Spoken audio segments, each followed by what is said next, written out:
I'd like to call the Glens Planning Board meeting to order here on May 7th, 2025. The first order of business will be approving the minutes from the April 2nd, 2025 meeting. Anyone have any comments on the minutes? No comments? Still no? Sure. No comments. All right, no comments on the minutes. Like to make a motion that we approve the minutes of that meeting. Second. All. Aye. That's approved. All right. Start off with some old business. First one being site plan review, SD 25-001, 156 Maple Street project, Robert Newell, leasing tax map number 303.17-11-301, commonly known as 156 Maple Street, is seeking plan review and approval to open a new restaurant in the existing building pursuant to City of Glens Falls Code Chapter 220-17C17. Hi, good morning, good afternoon, I should say. And you are? I'm Robert Noel. Okay. One person, two goes each one.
Mr. Newell, you've been here a few times before. Yes, You have some things that we needed to take care of. yes.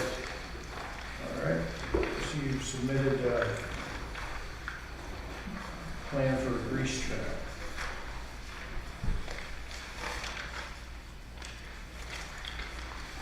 What else do you have? Did you give me a copy of the blueprint? Set plan? This one? No, it was full size. This one? No, it's bigger than that. There it is. The size that she asked for.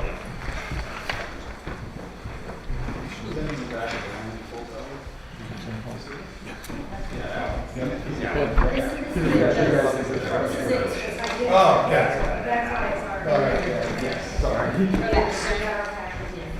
You know, sleeping. Now, does it buy are those concrete, parking lot? lots? Yes, I couldn't buy the music. They told me not to buy anything until everything was done. Very cool.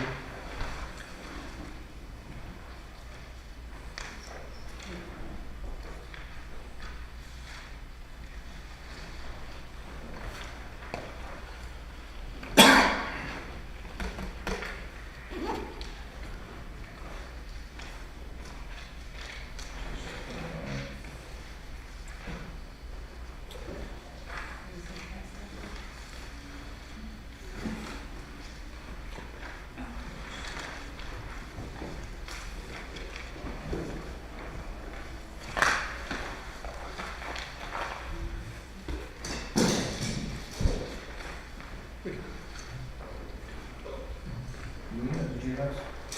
Do we need to talk about the waters? Just PJ. Yes, I'd like to address the board, please.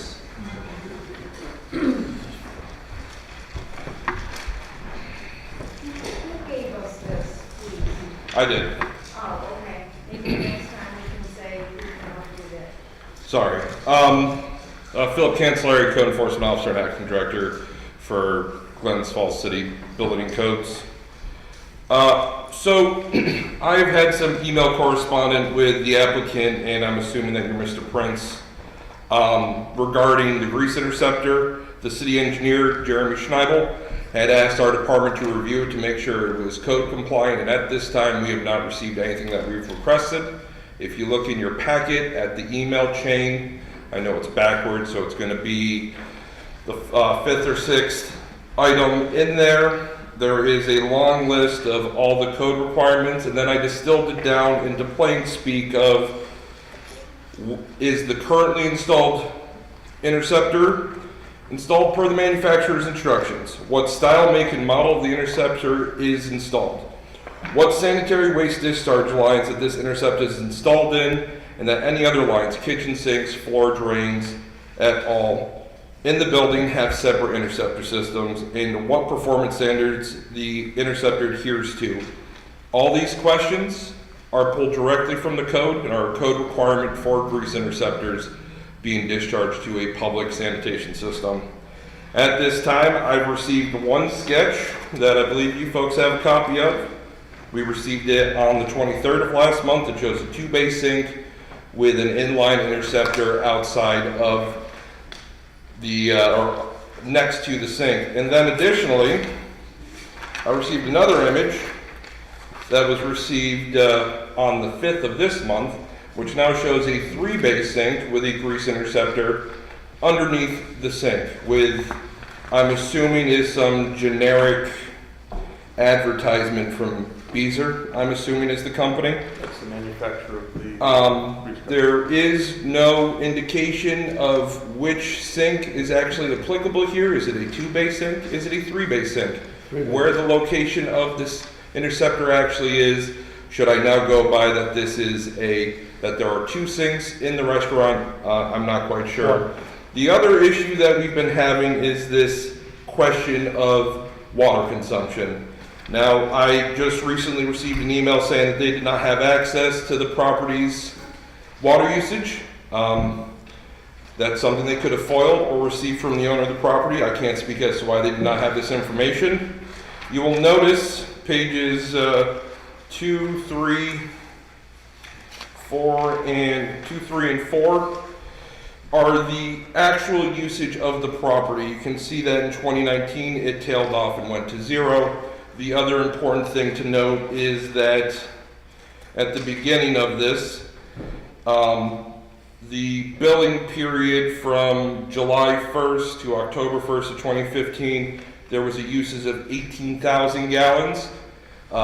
Jeremy and Adam were pretty sure that there was a leak in the city system that caused that, and they did not count that. But otherwise, the first page of the packet that I gave you, and I apologize, I meant to put a cover letter together, but I did not have time today.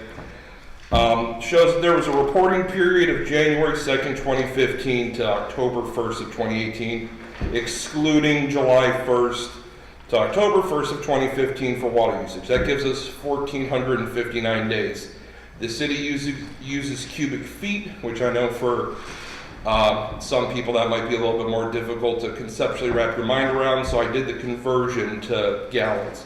So in that almost 1,500 day reporting period, they used almost 600,000 gallons of water.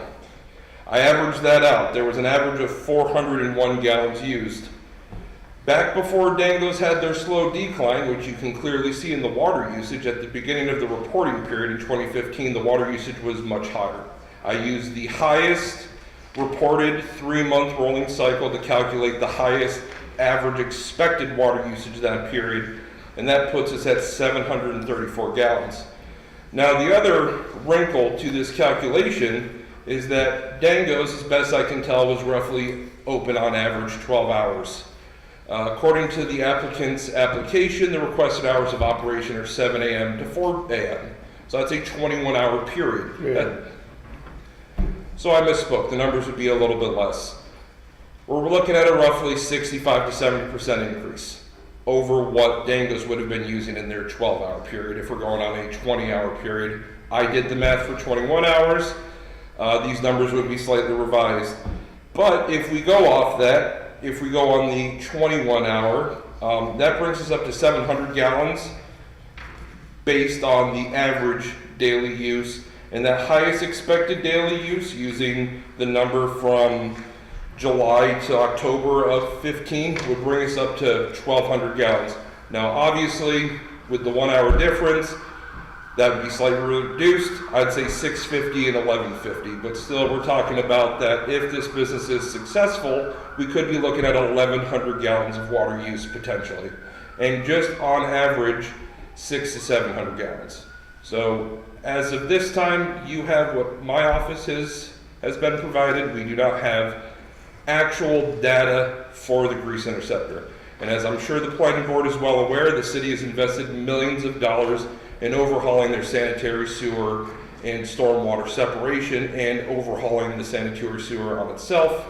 I know the city engineer has made this a point that any new intake of the city sewer, we should be making sure it is as code compliant as we can make it. Yeah, Philip. The point being that the grease interceptor will ensure that the water that leaves the restaurant and goes into our city sewer is. Yes, if it is code compliant, that is correct. That's why we need the documentation that we have requested. All right. May I speak, Philip? Since I've had to write up the documentation for Robert. Very simple. You'll see that there is documentation there. Matter of fact, I believe, Philip, you did go there to take a picture of the sink and was also. I've never been to the location. All right. Well, there was a picture actually supplied of the sink and the current configuration. Keep in mind, this was there. We didn't put it in. So we were asked to supply information, which we have, so that the actual technical diagram comes from the manufacturer, and it gives you the flow rate and the capacity. The drawing, I was told I needed to make it exactly the same as what I saw, so I had to make that 3-basin sink. It is a 3-basin sink with single faucet. Now, I could tell you that it looks like someone definitely did do some plumbing work. Matter of fact, if I was the plumber, I'd fire him. But regardless, the plumbing work is there, and I would assume from the amount of usage that you're saying that there probably was a dishwasher there that's no longer there, because the facility has lots of open spaces. I've actually helped Robert put some other hardware in place to take advantage of the open space. So I would have to assume that the previous customer had that there, or the previous owner. So what I would ask you to do is take a look at the facility itself, come out there, take a look, verify that this hardware is in place, that the faucet rate is what you expect it to be, that it has the capacity to support it. And if it doesn't, then we'd be happy to upgrade it. I am not a plumber, never pretend to be, I'm an IT nerd. So, you know, when you ask me how the water works, I turn the faucet on and it miraculously pushes. Sure. I mean, ultimately, you were the person who responded to the line of inquiry. Yes. And again, I don't have a model number. I don't have a mechanism. You said that it did a 20-pound grease trap with a 10-gallon per minute flow rate. That came from their system. Yep. So again, as was listed in the requirements, Okay. what work performance standards has the interceptor been certified to? Or if it's homemade or if it's manufactured by the applicant, what calculations have been put into place? Because the code passages that I supplied to you and the applicant both clearly go over what you do in a situation of a homemade grease interceptor. Okay, but keep in mind, again, we didn't put it in. So Correct. I But can't. you are the applicant that's in Yes. front of this board for approval, and these are one of the conditions that were supplied by the city engineer. So again, I've asked this for a month. This is And where again, we're currently at. This is where I'm saying to you that I did provide you everything. If something was forgotten or missed, we are trying our best. Keep in mind, we are not plumbers. This is not what we do. So for a you living. should I hire a realize- plumber? Well, he did. He We gave actually it had a okay. plumber do a full inspection of the pipelines, ensure it wasn't clogged. Gentlemen, this is not the forum to have a discussion. All I'm right. merely making a report to the planning board. the whole thing is- You've had multiple opportunities to request me to come here. Well, They did come. It scared me to come. Just gonna- No, So I okay. think what you're saying is the information they've supplied does not satisfy the Correct. city engineer, and it does not answer the question. And I acknowledge you did have a rooter Right. report. we had them come, and we've done it says pictures, as a- diagrams. As a no grease trap under 3-bay sink, main sewer in good working condition. But without the interceptor being described in detail and what the flow and capacity it can handle, we're not going to. Yeah, but it does, in the email, I did give the flow and capacity. I said that it was. How was the that? trend. I'm looking at, this doesn't have any numbers on it, so that's why. That's how that machine works. You were asked how it works is one thing. In the email that was handed out from Robert, it says it's 10 gallons per minute, it's a 20 pound. A 20-pound grease trap with a 10-gallon per minute flow rate. And Correct. You're projecting the water usage at 100 gallons a month, which Correct. is like 1/10 of what the city's going. And again, Not only went that, off of so what when you you are doing planning for a single-family home, you calculate daily average water use based on 82 gallons a bedroom. So what you're suggesting is that a 2-bedroom house would use more water in a day than your restaurant will use in a month. So that is why there is a extra level of scrutiny that is being applied to this application, because the information that is being provided simply doesn't make sense. All right. 100 gallons in a month is a ridiculously small amount of water. So, Now- Phil, can I ask you a quick question? I'm sorry, Art. Did you give this documentation to the applicant? Yes, it was emailed Okay, today. So if the applicant has But it was this emailed today, and information- today is the Oh, meeting. okay. Correct. But you have the new calculations based upon what the city thinks you're going to use. So now you're going to go back to the manufacturer of your grease trap. or We your could do intercept- this online right now. I could pull it up. The whole thing is that we've come here 3 times. Now we're going to come back a 4th time for a grease trap that we could do it via mail between now and Christmas before you allow us to open. Well, But at let least me allow us to correct finish you. getting the rest of the business set Let up. me correct you. You aren't here only for the grease trap. Okay. You're here because you failed to submit a site plan. We got this site plan this month after asking for it Yes. for the prior 2 months. So you're not just here for the grease interceptor. If you recall. You're here for the site plan. All right, but if you recall, Okay. last time they had acknowledged that you didn't tell us until the last meeting Yeah, that we you needed did. to have You the blueprint apologized. itself. We were just That- describing it. That's asked for the application. It's all asked, it's all All right. spelled out. There was Okay, a hand drawn- there was Can I a say hand something drawn now? site plan. I have a bar, a restaurant up in Warrensburg, okay? I have 6 tenants that live upstairs, and we use 100 gallons of water a day. And that's what we use. Okay. Thank you for providing that information. Can I just, I think what's happened here, my observation, my personal observation, you guys went, you leased what used to be a restaurant that hasn't been open in 6 years. And I think unfortunately you made some assumptions since it was a restaurant before, it's gonna be easy to make it a restaurant again. And, you know, like, I was a manufacturer rep, HVAC, plumbing, the whole 9 yards. I've never once heard of model number. How can you tell us, I know Roto-Rooter is guessing at it. To me, you have a It has a model, name on the. you have a model 1, 2, 3, 4 grease trap, and here's the capacity of what it does. So now you've got that as a baseline. Now you're taking, you talk to somebody like Phil who's gonna go back and say, based on information that we got, and we'll average the usage of what Dango has. You can't come back and say, I just took a shower about 45 minutes ago. I probably used 15 to 20 gallons of water, okay? Okay. You can't possibly, it is. He's got standards per faucet, per shower, per washing machine. It's done by bedrooms. A 4-bedroom house is about 350 to 400 gallons a day. So I guess what you guys have got, you got to accept the fact that he's using industry standards. And just like Karen said, you're coming back and saying, well, industry standard is 1,000, mine's only 100. If you're using that much water up in Warrensburg, I'd be happy because you probably got a defective meter. Well, they're checking. It doesn't make sense. It just doesn't. So I think you have to, that's our apprehension.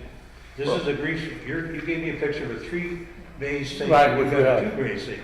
You gave me a picture of all-bay grease trap. Right. It's not your grease trap. It might not be the same model number of grease trap.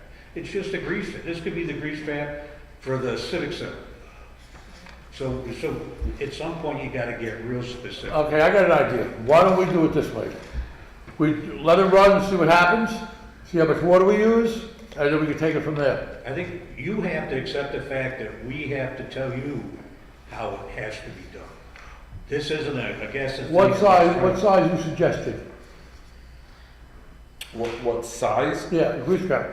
I mean, that would depend on the manufacturer, that would depend on the style. A gravity style grease interceptor requires at least 500 gallons of capacity. So are you using a hydraulic grease interceptor or are you using a gravity-based grease interceptor? I'm not a designer, I can't design your project for you. I fact check and make sure it's code compliant after the fact. How about we put a 30 Well, gallon? The other thing I would also say is this. Yeah, But regardless of this, just realize, the toilets aren't hooked up to the grease trap. The That's- sinks for the bartenders at the bar are not hooked to the grease trap.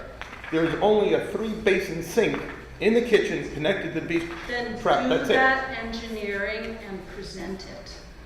Do the engineering, because it So is in- incumbent upon applicants to show us that they are compliant.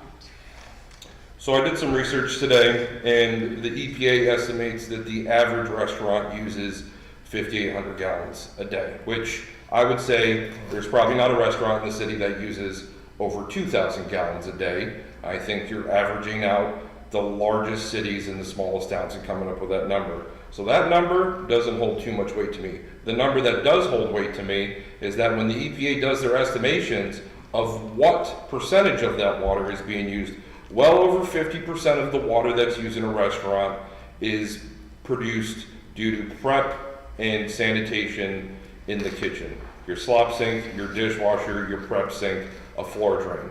And all of those have to go through a grease interceptor. So even if we say we accept the smallest number, averaged of what Dango's actually used, 400 gallons a day. That means best case scenario, we're still talking about 200 gallons of water to go through there. That doesn't take into account the fact that there is a much longer duration of use daily. Because they were just a lunch and dinner and bar after a hockey game, and they're proposing to open for breakfast, lunch, dinner, and the after-hour crowd. Can I make a quick suggestion? Because again, as a manufacturer rep, I used to have to do this. Why don't you send in go to a grease trap provider, I don't know, FWF, have a restaurant Right. supply. Give them the specification of your restaurants. They're gonna ask you how many tables you got, how many seats, how many tables or how many seats are related to the restaurant. Which Okay. provides for each, how many are in the bar, how many toilets you got, things like that. And have them come back and tell you what you need for a grease trap. Is there a floor drain in the restaurant? Is there what? Is there a floor drain? Yeah. There is? That's gotta go through. What is it? So is in the kitchen, Yeah. is there a floor drain, or in the bar, or anywhere? Oh, no. There's no floor drains? No floor drains, no. Okay. So my notes indicated we had questions about the map, the grease trap, and the gutter. And then there was a question about paving, hours of operation. So you did supply a map. Right. Do you want to go through the map? Does the board have any other questions relating directly to the interceptor question? Any of the other board members? Thank you.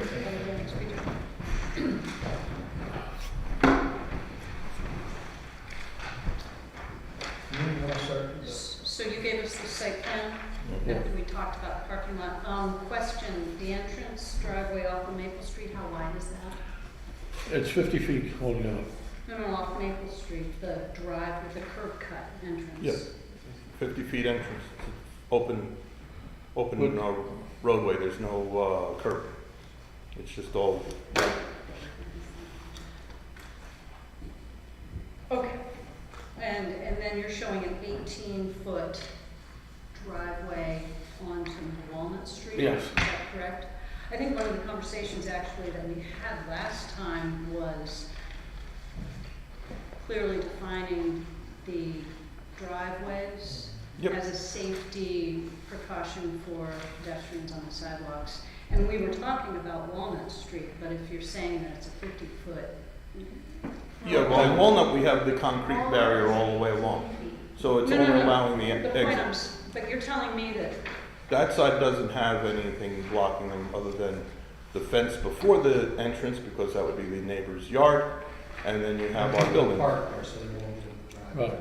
Yeah. Is there a sidewalk? There is a It's sidewalk. in that- Well, no, what I'm saying. Okay. So they drive over the sidewalk? to get- No, it's a driveway. No, I guess the point I'm making is that we were concerned about pedestrians and an undefined entrance Yeah, so driveway the on exit- Maple Street, so I guess if you're saying it's a 50-foot Right. undefined entrance off of Maple Street as well. Right. That's something we should clarify. Typically, when you pull into a parking lot, you know, there's a place for If I, cars. just to show you a picture, nobody would take the 50 feet, they would go down the middle. Okay, so you're, So- yeah, because you guys drew a line here. Yeah, So let's say, you know, that's a defined drive in there. yep, I just want to make sure then that as you're presenting your site plan, you comply with what the sizes should be. yeah, no, that's Right. built to scale. So in other words, a recommendation is 10 feet wide for a single way in. And then, And we made it big. okay. So 18 feet, and I'll defer, excuse me, to recommendations from the fire department if they want to see something wider. But we also said that we want to kind of limit the traffic on Walnut Street, and Right. 18 feet when you're driving down the road kind of reads as a two-way. No, it's one way. It's one way. One No, I way in, one understand way out. that, but like for people who are driving and they see the wide driveway, all I'm suggesting is, and what I'm getting at is, your plan is one way in on Maple Street, one way out on Walnut Mhm. Street, and we've all agreed that that's a great idea. How are you showing that? Are there going to be Signage. signs? Are there going to be striping on the Arrows. sidewalk? Arrows and there's be signs, one way. Arrows and signs. And I'm asking this, and I think we've asked before, is because I don't see them on the plan, and that's our record. What, So for the signs? everything you say you're gonna do. Well, the concrete's there for stopping them from going off the other side of the roadway onto Walnut. And then as far as the signage, I figured it was just easy to assume we're gonna have a concrete base with a sign that says one way, right? It's just a simple, flagpole. Absolutely, absolutely. Our job is to just, is to See, this one would be done already. prove what you are presenting, and so usually that's something that's on paper, so I worry about the easy to assume. We'll put it in the record then that you said painted arrows and signs. And that was already And that stated makes sense. before, so I See, this don't, would already been done already, but as Devin said to me, please don't do it till after everything. Otherwise, it's, well, I did all the lines, I had all the signs up for the handicap parking. I took them down because he said. Excuse me one second. Devin Roselle, the zoning and planning coordinator for the city of Glens Falls. I just want to clarify. I said don't do any work Right. yet Yeah, right, because we haven't approved it. because we have not approved anything, so no unpermitted work. Okay, thank you. That's what I was, that's what I meant. So and I went back, and forgive me, I looked in the meeting minutes and you said concrete blocks along Walnut Street to Right, keep. on, in front of the parking spots. Now, are you talking about the prefabricated, The painted cement, yellow, the cement block. cement vinyl? Right. got it Okay, nailed down. got it, okay. Yeah. So the official parking, yeah, the ones that look like, Right. You wouldn't be able to. you don't wanna drive. They're about 1,800 pounds. You wanna break your They're car, not you gonna- wanna, right. yeah. Right. The code says that you do need a 12-foot wide access for loading, so it sounds to me like you have that off of Maple Street for your trucks.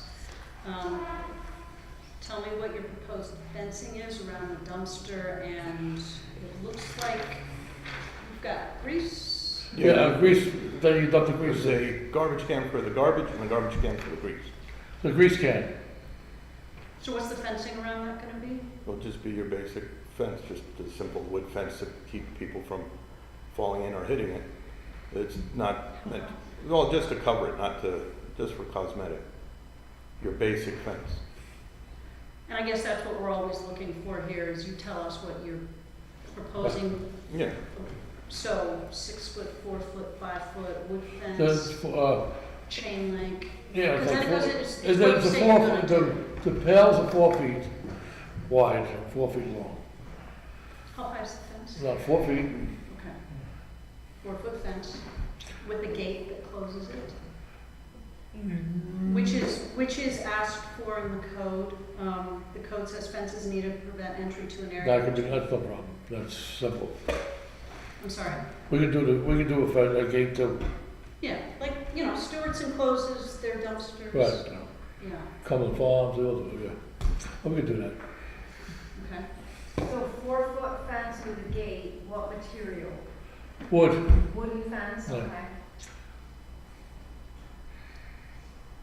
Are you trying to cover, are you just trying to enclose the dumpster or cover?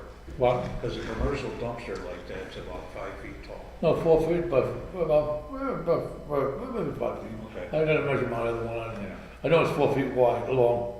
I don't know. I would think something like a grease trap's gotta be locked and secured. Yeah, it is. It's this little square thing, it's 4 foot. I mean, do we think that, So it's- we can talk about whether or not, from an aesthetic point of view, you know, it should be 4 feet or higher, but that's just my thought, my comment. And then,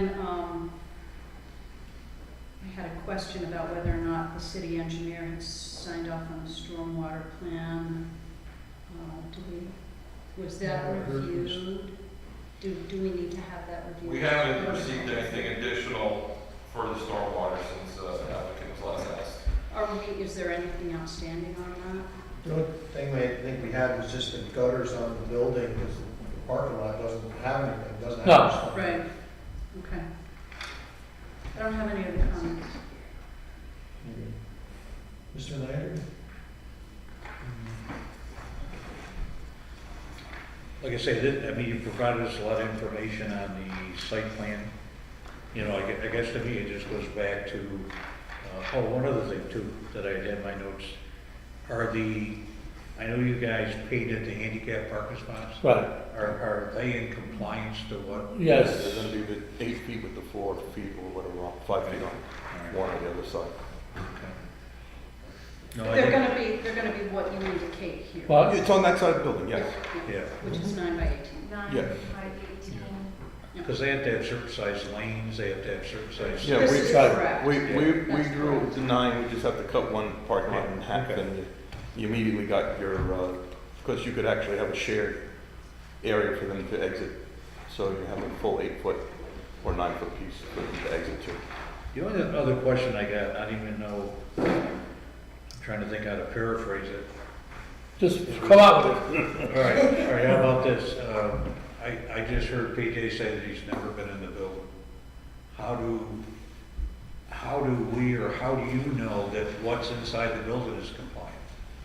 I had the 5 in there already, at, Board of Health. I mean, you got ADA compliance, which can be a nightmare. Oh, I've been in business for over 56 years.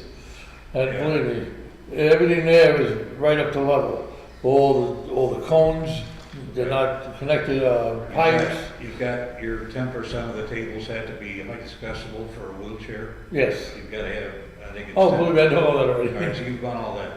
Okay. No, I'm just thinking, I don't want to get. I know you are. When you guys get set up, that you think you're all set, and there's gonna be a whole nother list. That was. Well, don't take a match, no. Yeah. I'm joking. That's the papers. Okay. All right. Okay, you know, I think, I would just pay attention to the ADA compliance, because that could be a big, one. Other than that, I have no questions.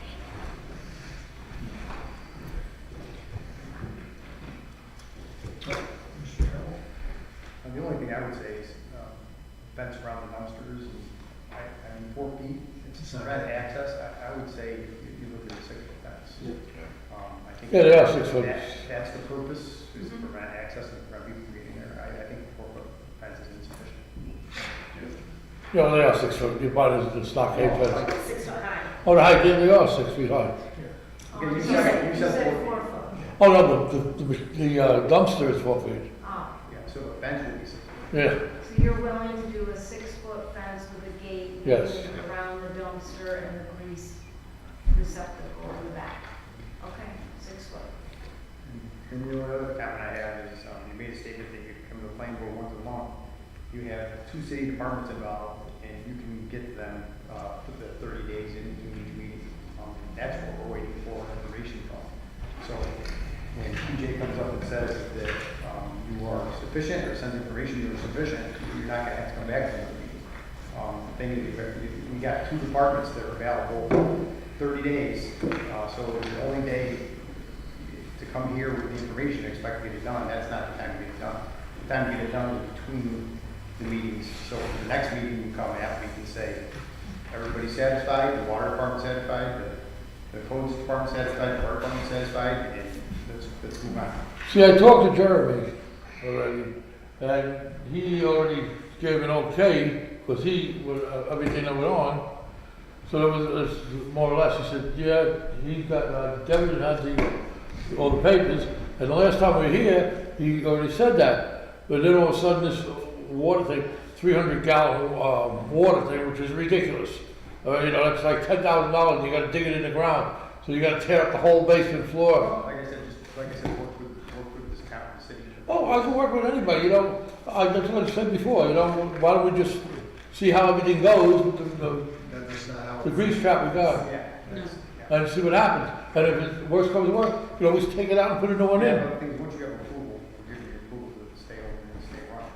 So the thing is, we want to make sure everything's done prior to you getting it. The thing is, that's how things fall in the cracks, and people get open and running, and then things don't get done. So the purpose. No, I know, I the purpose understand of that. This is to make sure that everything's compliant prior to giving you approval. And that's what. Oh, everything will be done, because I would've had it all done already, believe me, trust me on that. No, I think everybody has mentioned the comments, and yeah, I don't want you to feel like you're getting picked on. You have to do this. Why is everybody always picking on me, is that what you're saying? I'm not Charlie Brown. And some people show up and they have their site plan done, every single bit of information, and they. Yeah, no, I understand. But it's a That's- process, and we have to do what's best for the city. That's what I try, I've asked. I you know. still think that for this water thing is a big outcry. I'm telling you, this is a standard sink. I was mopping the floors, I filled a bucket of water, I could have made toast in between filling the bucket. I think you just have to show us it up. And paper. We to have sit have there all and the say steps. that this sink system, well, no, I sent the picture. I can pull it up on my phone even. No, you don't That have the we have a picture. physical picture of this sink with the trap that was put in before us. I have the technical diagram of the machine and how it works. I have the specs of We need data and numbers. but I gave that too. We gave the 20-gallon or 20-pound, they call it, and a 10-gallon per minute flow rate. So we gave all of that. The city Now, has to granted, look at I'm not it. a plumber. So if I'm gonna whatever, but at the same point, pushing through this like wet cement is really a process that's, you want to see the economy blow up, or you want it to just die off. We're ready to hire people while everyone's being fired because the economy is going down the toilet. There's nothing on the store shelves, there's nothing whatever. Here, we're trying to get a business running, and you're going, well, what's the water rate? But Well, these we are- went these by. are- these are the numbers. No, We have to but the see. water rate that gentleman brought up, first time I'm seeing it, okay, I have no reason to lie, I can show you the email chains. The other thing is that, like we just said, his business, which he's planning on opening up the same type of business here, he already has water usage. So when you ask, what's the water usage? He says, well, this is what I'm using currently, and he gave you the same answer here. So and he has a 3-basin sink at the current operation. But these are our numbers with historical data. So I'm these sorry, are- what? These are the numbers with Okay. historical data, But that's what that- we're gonna base it on. But the problem with that is that most likely they had a commercial dishwasher. And he also said they had a leak. So, But that leak was 1 only month. on 1 month. Right. Yeah. And that's documented on But like I Just said, more information. that. like I said, I'm willing to work with all of you, I just gotta work with me too. It cost me over $10,000 already to have this place and I'm not even open. You have to accept the fact though, at some point, because you're gonna be here next month and if Phil comes back and said that the average is 3,000 gallons, and you're saying, no, it's not, because I gotta place this So out. if he does with me, then we're working, I understand it. Well, You're gonna have a baseline. that would you've you gotta- accept if I'm gonna call him? I've already sent an email. I replied to his email. That's actually why I was late, because I didn't even realize he was up here. I didn't know the meeting had started already. And I replied to him saying, look, the place is available. You let him know and Robert will come and let you in. But it's just a 3-basin sink. It's not whatever. And everything I stated to you in this conversation about how fast it works and all that. The other thing is that, look, regardless of all of that, again, this is a argument over, hey, what was. We're not the same place as what was running. Yeah. They didn't run efficiently, they ran through water like a whatever they were doing, that's their business. If you could run a business that's 1/10 the national average, then you shouldn't be running a restaurant, you should be going all over the country and showing people. Well, there you go, but we gotta start somewhere. But you're also using their system that was left there. That's No, right. there is no dishwasher there. Three- No. You can't open a Restrap. commercial restaurant in New York without a dishwasher, so I Legally, think we you just can. need to say the numbers. Right. Yeah. Yeah. And it's incumbent Then we'll get upon Phil in all there. applicants, anybody who comes in needs to demonstrate to us that they are in compliance with the code. And then we say yea or nay. We need But to see, now you're saying something that wasn't told us before. Now we need to have a dishwasher, which we never had. Yeah, by law, you don't need it. By law, you do not need it. I'm That's saying, Department of Health. That's it. right. Yeah. But you're I've saying. been dealing with you them have for a 56 dishwasher. years, and I've never Department of failed Health a- will tell you how- And I've never failed a Board of Health thing yet. Do you have a dishwasher at your No. restaurant in Warrensburg? Three So sinks. you're in violation of New York State law. No. If you gotta have a, No, you don't have to have a dishwasher. So. I just got my Board of Health license for the other one. They come every year. Point being, yes, you need, that's a Board of Health issue, Right. but it all folds into the big picture, and you need to see that you're in compliance with what's also. I plan on using, by the way, I'm planning on using heavy-duty plastic dishes that we can throw them away. The water is not a problem. But it's easier to use the dishes to get rid of them. You charge $1 more, and you get rid of them. You don't have to worry about breaking dishes, chipping dishes. Okay. It's just like your drinks. On certain nights when you know you're busy, you don't use glass, use plastic. Get rid of it. No, this way there's no health reasons or anything. Plastic where,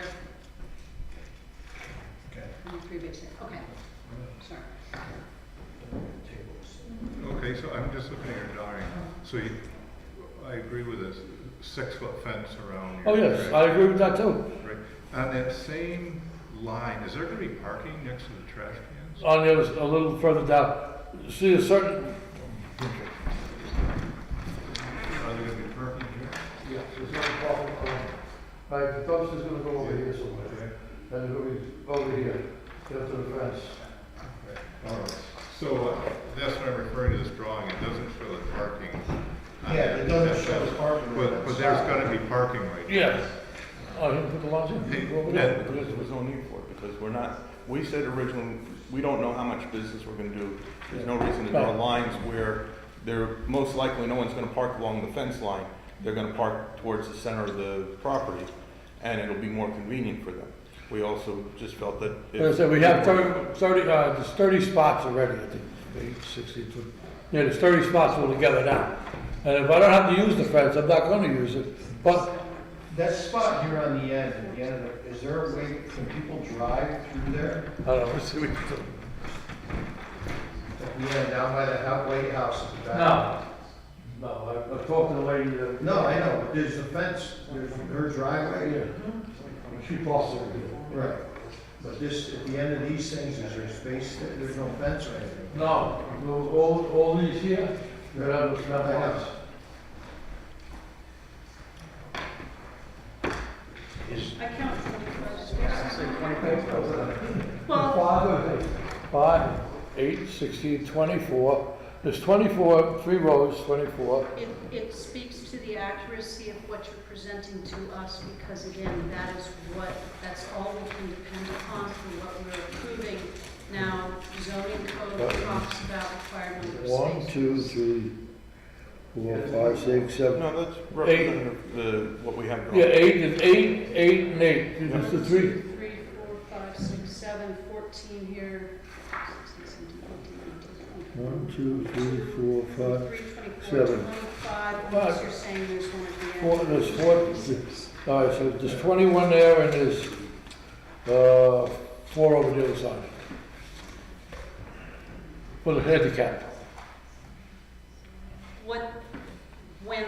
So I present to planning boards myself, and what is always said to me is, don't forget, you're building what you showed us. Right. So, what you've shown us, for example, is a parking lot plan. There isn't any parking along here. I prefer not to have parking there. I'm sorry? I prefer not to have parking as a fence. That's why we weren't gonna draw lines, no one will park there with no lines. And one other question, do you have a Board of Health approval? Yeah, I talked to them, I gave them everything already, yes. And when are they gonna visit or something? No, the Board of Health, I just got from my other place. They're gonna come, well, once I tell them to come. All right. Like I said, I'm doing this for 56 years. So, you know, I'm pretty sure what's going on. And I've talked to the head man over there already, Corey. So my only suggestion is when we end this, we should be clear of exactly what to bring back to our board. Right, 100%, So that we all agree on No, I any understand, I outstanding, understand. just so our heads are together. Benefit of going last, everything has been said. Can I have one quick question? Yes, sure. Again, just for clarity, just like when you build an apartment complex, you have to have 1.5 spaces per apartment. Is there a requirement for a restaurant or for retail? Our code is 1 space per 3 seats or 50 square feet of floor space available to patrons, whichever is greater, plus 1 space per employee. Okay. So Got you- plenty of space. You need to know, Well, if you're gonna have, how many people are gonna work in the restaurant? It depends. I got me, which I'm gonna be there most of the night. Okay. I have a couple of girls that are gonna work. Only got between 10 and You've gotta plug that formula into your parking lot, and see if your parking lot is in compliance to the size. everybody's good when we drive. Okay, but it's, that might be another thing that you may come next month. We can send that information to Yes. you. Please send it. And so next month, we're not saying, okay, well, we sent you the formula, and you need No, please send 42, it. and you've got 38. No, please send it. Yeah. It's in our code section 220-26 is the parking schedule.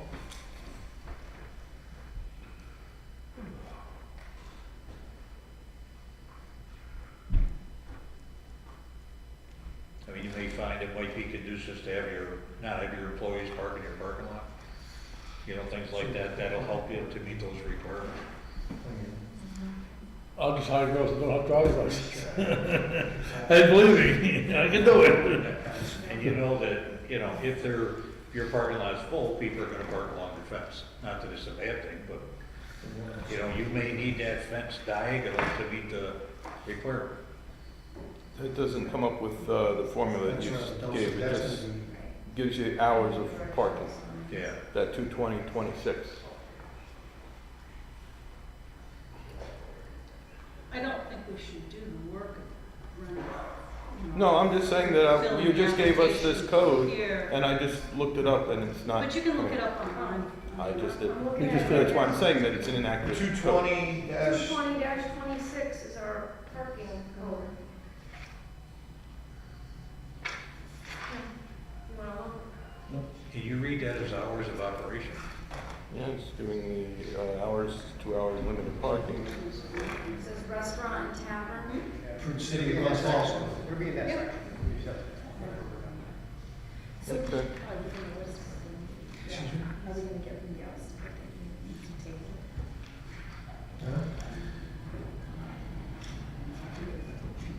Oh, Phil, right.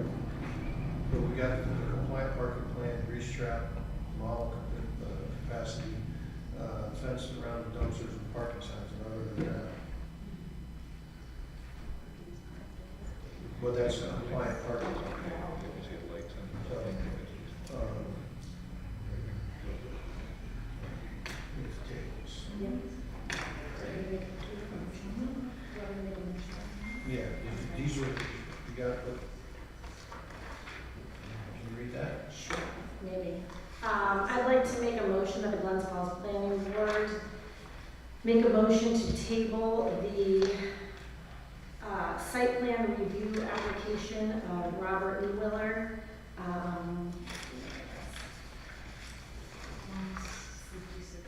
Thank you. location of 156 Maple Street at the meeting of May 7th, and the applicant will complete a parking, Code compliant a parking. code compliant parking plan, a general Oh, grease trap capacity, information requested, give fence specifications and parking signs. Parking signs. And show what the parking signs are, know like Okay. where they're gonna be located for the next meeting. Does it have that on the street department, with the handicap parking? No, we didn't, we gave that at the very first time, but No. we put it. You gotta get a second on that? Second. All in favor? And we will, Phil we will get that information to Phil, so that next time you come in, we'll have, everything will be done. Okay.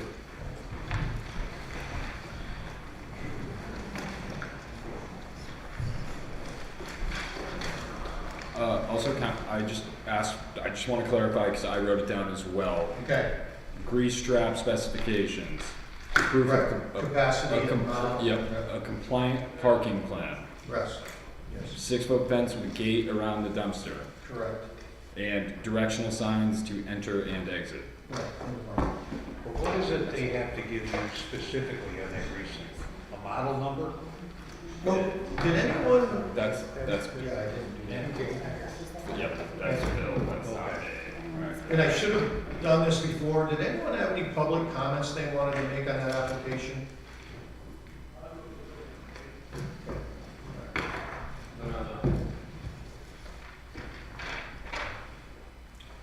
All right, under old business, we're going on to site plan review. Luigi LSUP representing the order tax map number 303.17-4-3-11, calling on 76 Lawrence Street, seeking site plan review to convert the existing vacant commercial building into multifamily housing apartment units consisting of a mix of efficiencies, 1-bedroom, 2-bedroom units pursuant to Glens zoning code, chapter 220-20, C and 19. This application will require site plan review and approval. And if we do this at the same time. Also, it's architectural review. This is also architectural review.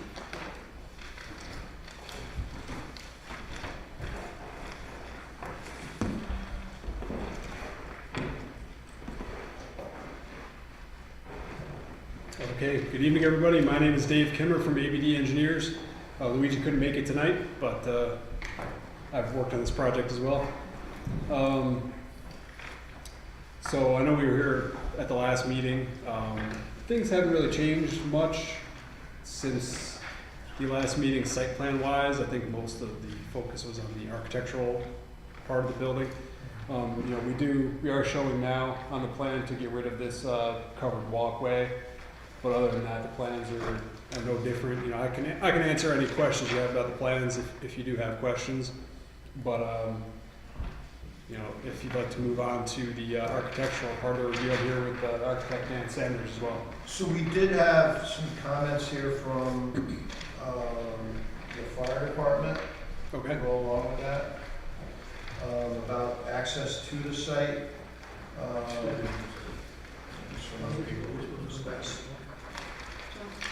Okay.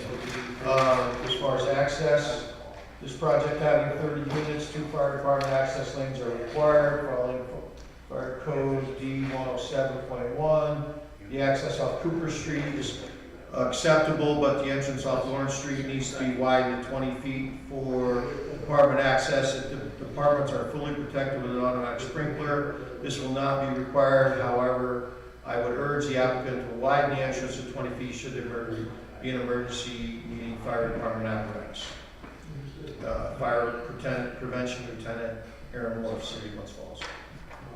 Okay. So I believe the building is going to be sprinklered.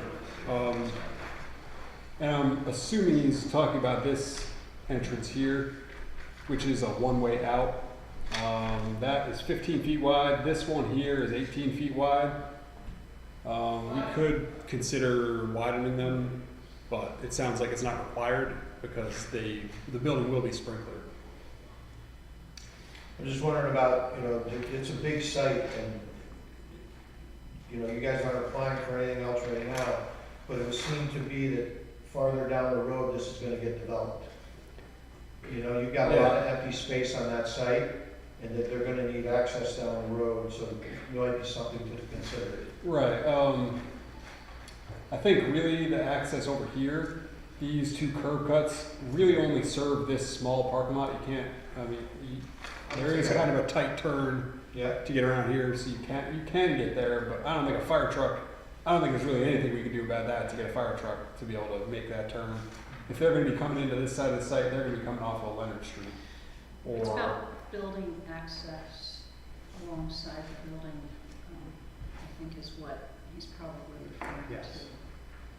And I agree, I think the one-way 15-foot is probably not as necessary. I know their aerial will have a hard time making that second turn Mhm. to get to the back of that building.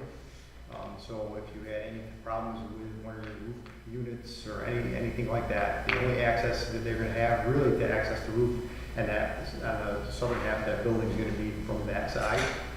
So I would agree with probably where that 18-foot entrance is, try to make that 20 feet.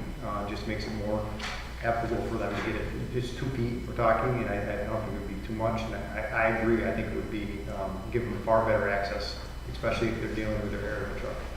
okay. Back that way.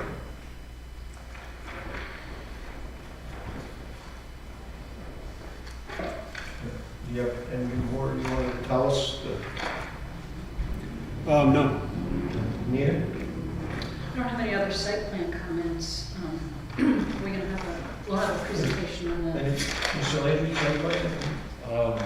You mentioned about taking down that covered walkway. Is that just for aesthetics? Is it in rough shape? I mean, why are you taking it down? Like I said, I wasn't here last time. Okay. I thought that was something that you guys had requested. Right. I think we talked about it being in pretty rough shape, and the question Yeah, was, okay. it looks really industrial, and is that necessarily part of the project? And I think the response was, yeah, we don't need that there, so. No. Yeah. I mean, we can take it down if you want, we can leave it if you want. No, just curious, just curious. Well, the plan is now to take it down. Yes. Yeah. Okay. No, and I guess just one, I agree too, as far as, if the fire department's making a recommendation, I think about it. Mhm. Like I say, for the scale of this project, it's gonna cost you $200 to widen the curb. Yeah, I think we can widen this to 20 feet. Because you've got all rooftop mechanicals on there, don't you? Yes. Okay. So again, it's an aerial truck, it's super long. I was thinking about it, in case they can't get in there from Cooper Street. Okay. That's it. What about, like the parking lot, when you pull in, it seems pretty rough. Are you guys gonna repave everything there, and what do you? I don't think they're gonna repave it. I think they will repair any areas that need to be repaired. Okay, what about the walks? Are they planning anything with the sidewalks? They were in pretty rough shape, so. No, I don't think so.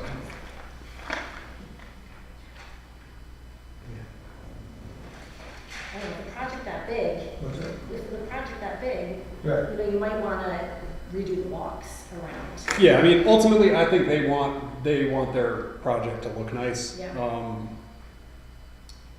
And they'll make repairs that are needed at a bare minimum to, make sure that there's no safety issues. Is it the developer that has to repair the sidewalks? Well, no, it's the city, no, the developer. I mean, that's been a question I've had for a long time that I've, Responsible for the sidewalks, there is a share that we can do, the city does sometimes match. right. The city does undertake some areas where we do sidewalk repair, but a project like this, if you're coming in with a new use, we would expect the sidewalks to be ADA compliant and in proper shape for pedestrian wheelchair access. I mean, just taking a quick glance, they look pretty bad. All the way Sure, around. yep. Wrapped all the way around.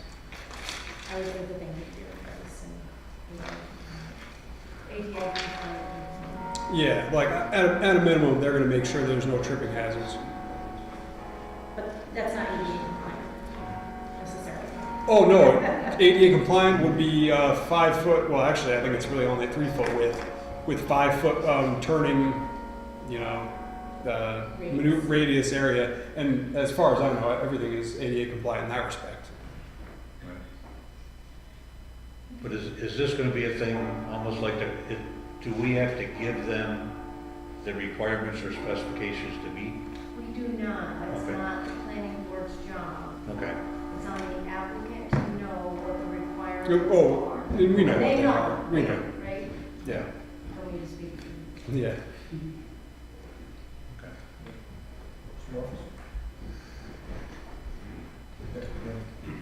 No comments?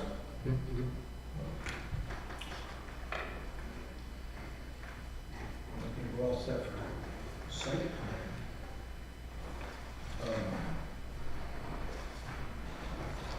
Open that up to comments. Why don't you do it in your Okay. Let's do the old one first. What? This was the old one, right?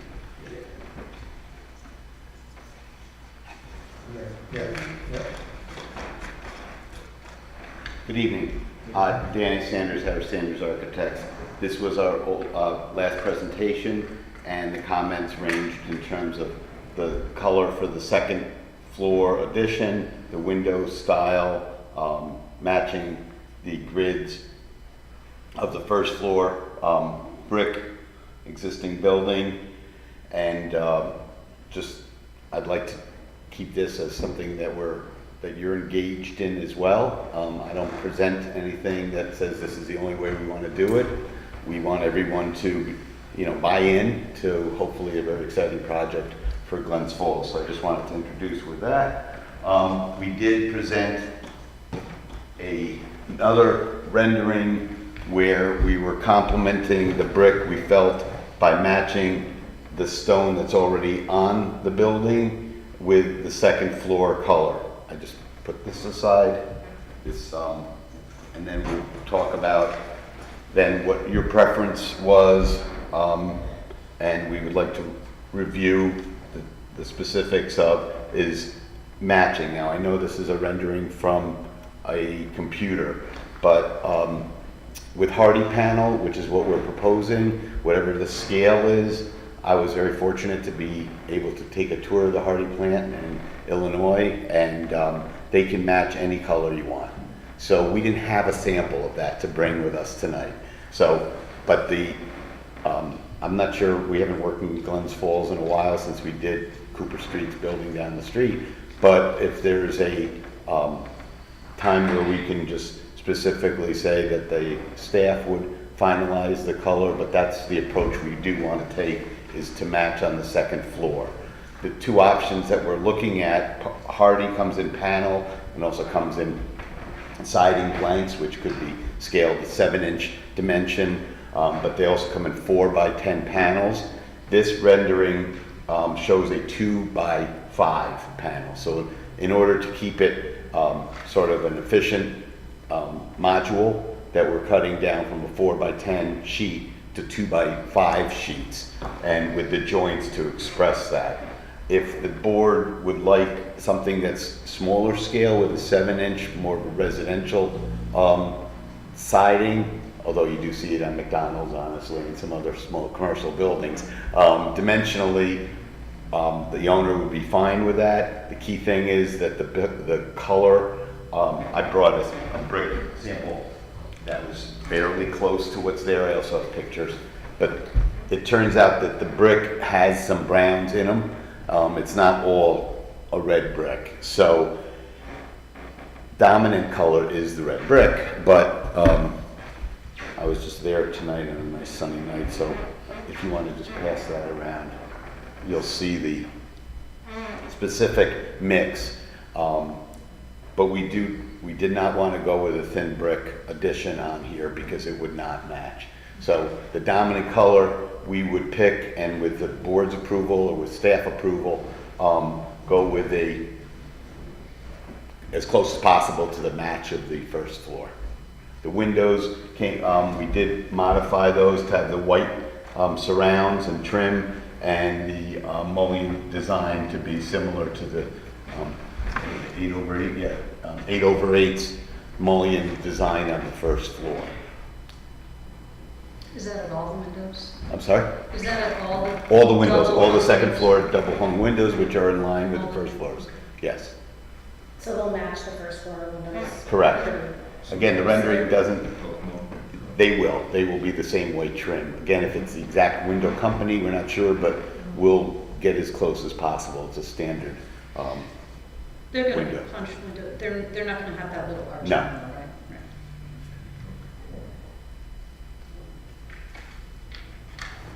And that's everywhere, right? Because the mullions don't show up in this part of the building on the rendering? Yes, I'm sorry. Yes, you are correct.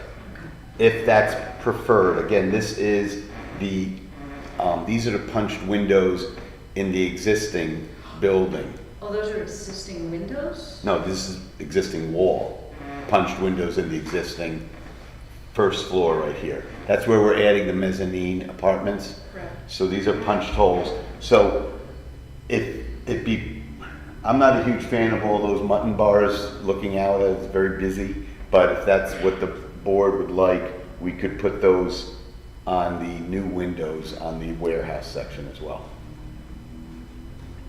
Right, I guess I think we talked about having double hung windows. They're double hung, they just didn't have all the mutton bars. Right. So if that's what would be preferred, that's fine. We treated that a little bit differently just because it was a different I see. type of protrusion in an existing building versus the new section on the upper floor. So we can discuss that. We could go either way on that as well. But yes, they're double hungs, but the upper floor section is a fixed window to show the 1.5 story look, which I think works well in terms of the scale of the openings. I think those were the main comments architecturally, but if there's any others we'd like to address. So I'm sorry, no, okay, that's gonna be what the siding is, right there. It's gonna look like that on the side. The brick color that we passed around, Right. we can match that with the hardy siding. Hardy That's siding, not the siding, that's not the hardy siding. it's a close color to the brick. But you're talking like hardy planks, not brick looking. Correct. Or, well, here we're drawing a 2x5 panel, but if the board would like to see a rendering with 7-inch plank versus 2x5 plank, okay? Hardy comes in a flush, where am I saying? So it's like a clapboard type look? Yes. So this is a Hardy standard panel, or clapper dimension, okay? But they make a 4x10 sheet. You've seen it on a lot of new apartment buildings probably. And then there's joints or battens to define it. But generally, the economics of it is they come in a 4x8 or 4x10. We were looking at a 4x10 split to make it a 2x5. Is that clear? And with staggered joints in here. If the other alternate would just be to go with a 7-inch plank in that same color. So we can send that as a rendering. And what but- you're saying is you've been to the plan, you're gonna give them a sample of the brick, and they're gonna match it as close as Correct, possible. yes. And if you want to get a sample back to see it, to approve it, we're fine with that. Whatever works. But we've done it before, especially with historic buildings. So, but they don't have that, they're colonial red. If I brought that to you, you would say, no way, that doesn't look right. That's a standard of their 12 standards. You're gonna send them a sample, and Yep. they're gonna match it. They'll We can- dye it to your. They'll dye it, size. yeah. That's- Well, it can go through Curtis Lumber or local rep. I'll go to Chicago. But, yeah, it's a really interesting plant to see them. And then they say, every one of them, they have a whole section of custom colors, so. What's at the window heads? The window heads were just another, again, we could make that like a white trim, if that's, Well- but right now, that was kind of That was part kind of of left the, over from the panel? right. I mean, if we're talking about kind of Mimicking. Mimicking the trim. Mimicking, right. But not an the- orange. The language of the windows that are in the neighborhood, a lot of them, because they're old buildings, have the big stone or cast stone lintels up above. And I guess kind of by happenstance, your rendering ended up with them, but. Yeah, well, that's what we wanted. We wanted to draw it like a lintel, but as far as getting it the right color, to go back to a white trim, if that's the recommendation, we'll go with that. I mean, I think that would, It's more in keeping with what's it would below. be more in keeping even with the existing windows that Right. are there. Yep. And then the only other window part was in the rear section where we're treating those as punched holes in the warehouse section, but it's not as an addition, it's within the existing building. So to clarify one more time, all of the addition would match the most prominent of the brick colors on the first floor. That's the second floor addition we're talking about. And the punched hole openings in the stone or in the metal will be reflective of the same window designs as the other windows, but we're not modifying any other color, or we're working with the existing building on the rest of the project. That would just, other than the windows, it'll look like it's looked for. Correct. Do you want to ask? Yeah, yes, is that all right? That's absolutely fine. So we're gonna open this up to the public and hear comments, and then we'll have you guys come back up, all right? Sure. Should I turn this to the public? Do we have to turn? Sure. Is there anyone from the public that would like to comment on this application?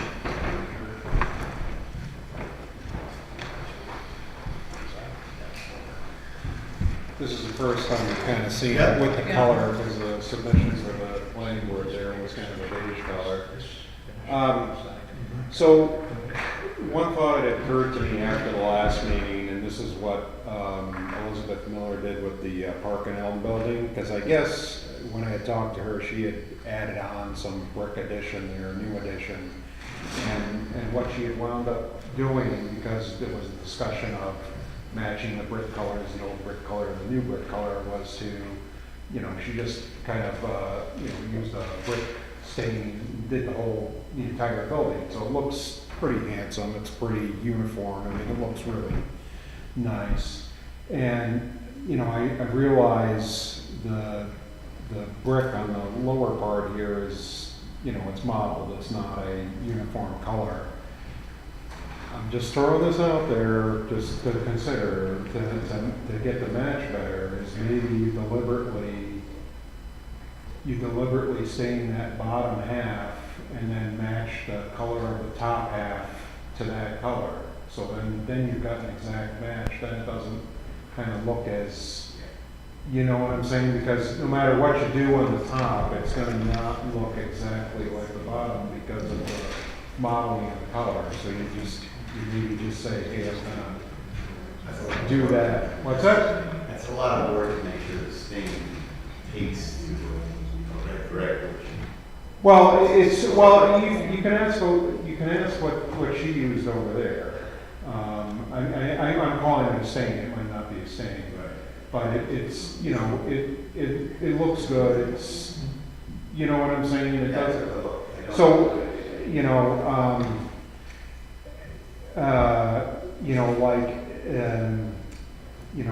potassium silicate paint would work probably good on the masonry. And then you've got a uniform color there, and just match the top to that. You know what I'm saying? Yeah. I mean, The only thing is not a stain, is then you gotta do it again in a few years. well, yeah. So like I didn't want to. I didn't mean to call it a stain. Yeah. Eric? Yeah. Address us? Oh, yeah. So, that's thought one. I mean, the other thing that I had mentioned before was when they put the addition on the mill,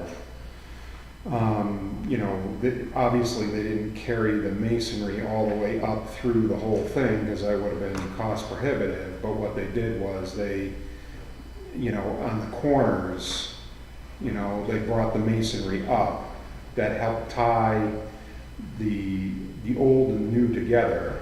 I would still think that would go a long way to tying the whole thing together. I mean, I know you're not thrilled about having to do some masonry, but I personally think that would help tie the whole thing together. And I agree that, you know, if the lower window frames are white, the upper window frames should be white. I mean, that should all be, you know, it shouldn't, you know, I know you're dealing with like, you know, 3 different styles there already, so let's not like add extras in there to boot to make it look like it's more disjointed. I mean, try and keep everything as uniform as we can, I think would make a better looking end product, you know, so that's all my comments.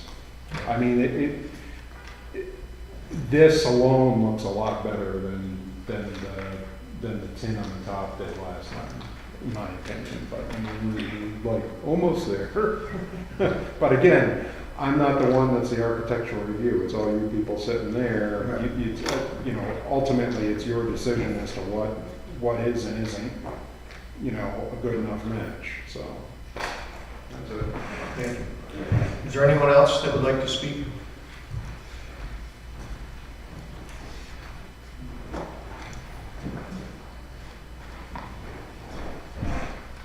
Hi, I have a couple of points that I'd like to address. I'm Benjamin Lapham. I'm the 4th Ward representative to Common Council. And I have a couple of points that I'd like to address. One is that during the site plan review portion, I just want to draw attention to a couple of lines on there because I was hearing that making comments on things like the sidewalks was out of scope.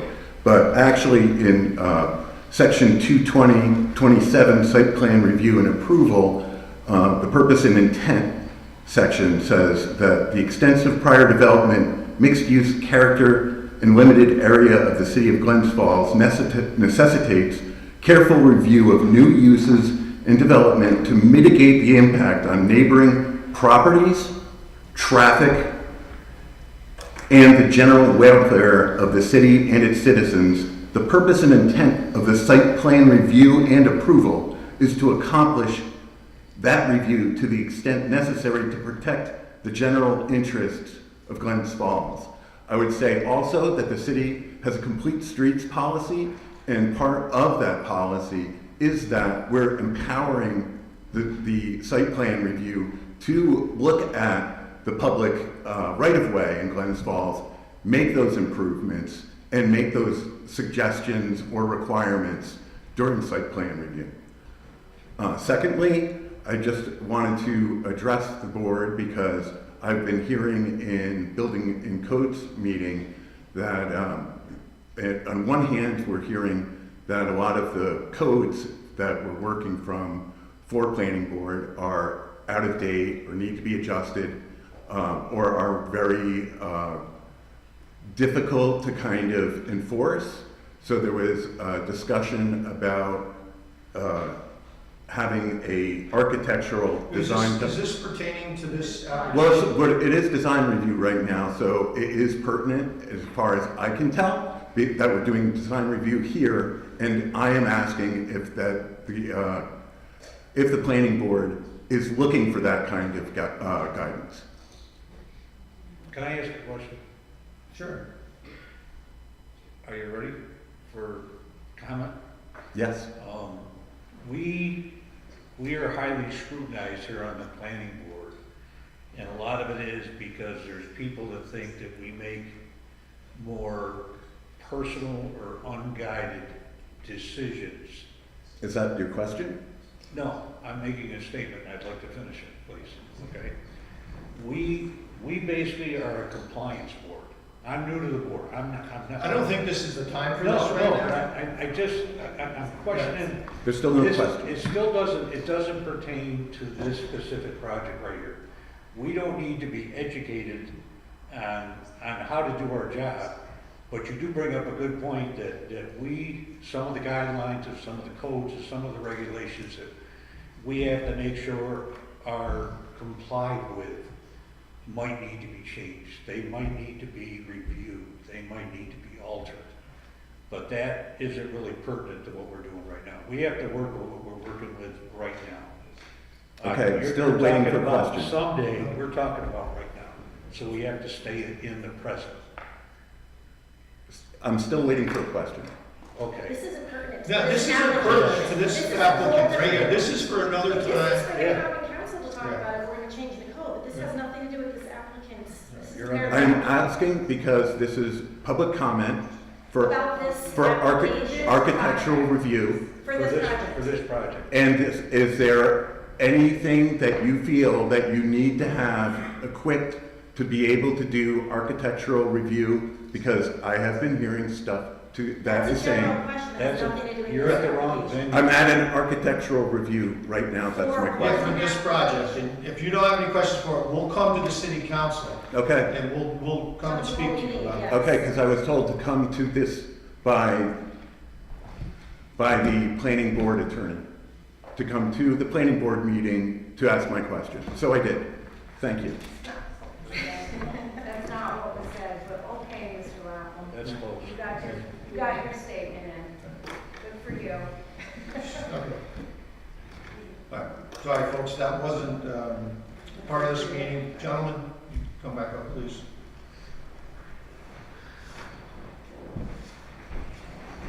I was getting a little scared. Well, We really had one, great comment from the public on this, and it was mentioned the last time about having some maybe brick columns that, the accent columns.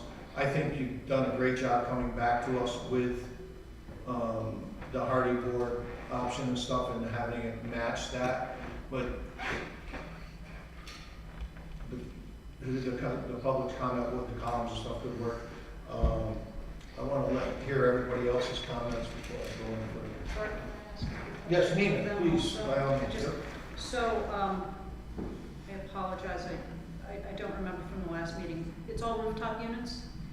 Or is it heat pumps, what's up? There's going to be wall-mounted heat pumps within the units and therefore condensers on the roof setback Okay. or on the site. We will, again, sprinkle them around the site or put them closest to where the units are below. In other words, we won't put them all right here because the apartment is over here. So that there would be rooftop units set back into the center of the roof, which we can show you a diagram of. Or there are several areas on the ground that are away from the front that we could also put them in the back. So We haven't finalized no it. wall-mounted units? No, is my no first wall-mounted question. units. And then, so if you're talking about potentially ground-mounted units, I guess, I'm gonna assume that you wouldn't have any on the Correct. street facades. They'd That's be why I back was saying in the there back somewhere. corner or the parking lot side. We would wanna see those fenced. Okay. Is there opposition to any wall-mounted condensers in the back and on the side? In the back and on the side, I think we would need to see what Okay. that looks like. Okay, because Like. we're talking about actual under the canopy in the back, if they were on the wall. That may be okay, Right, but if we okay. could see what that looks like.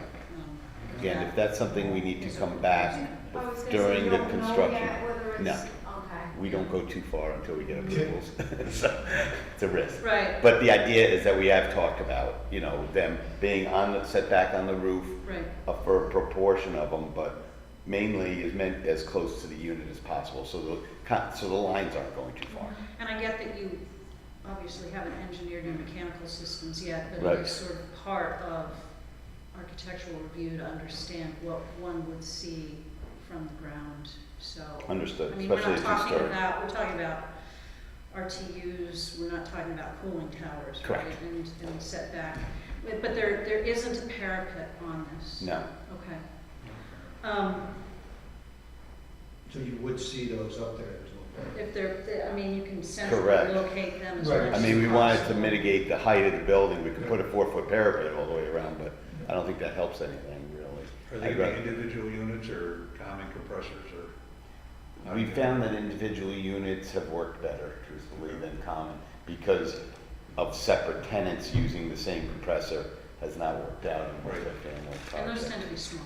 Yes, yeah.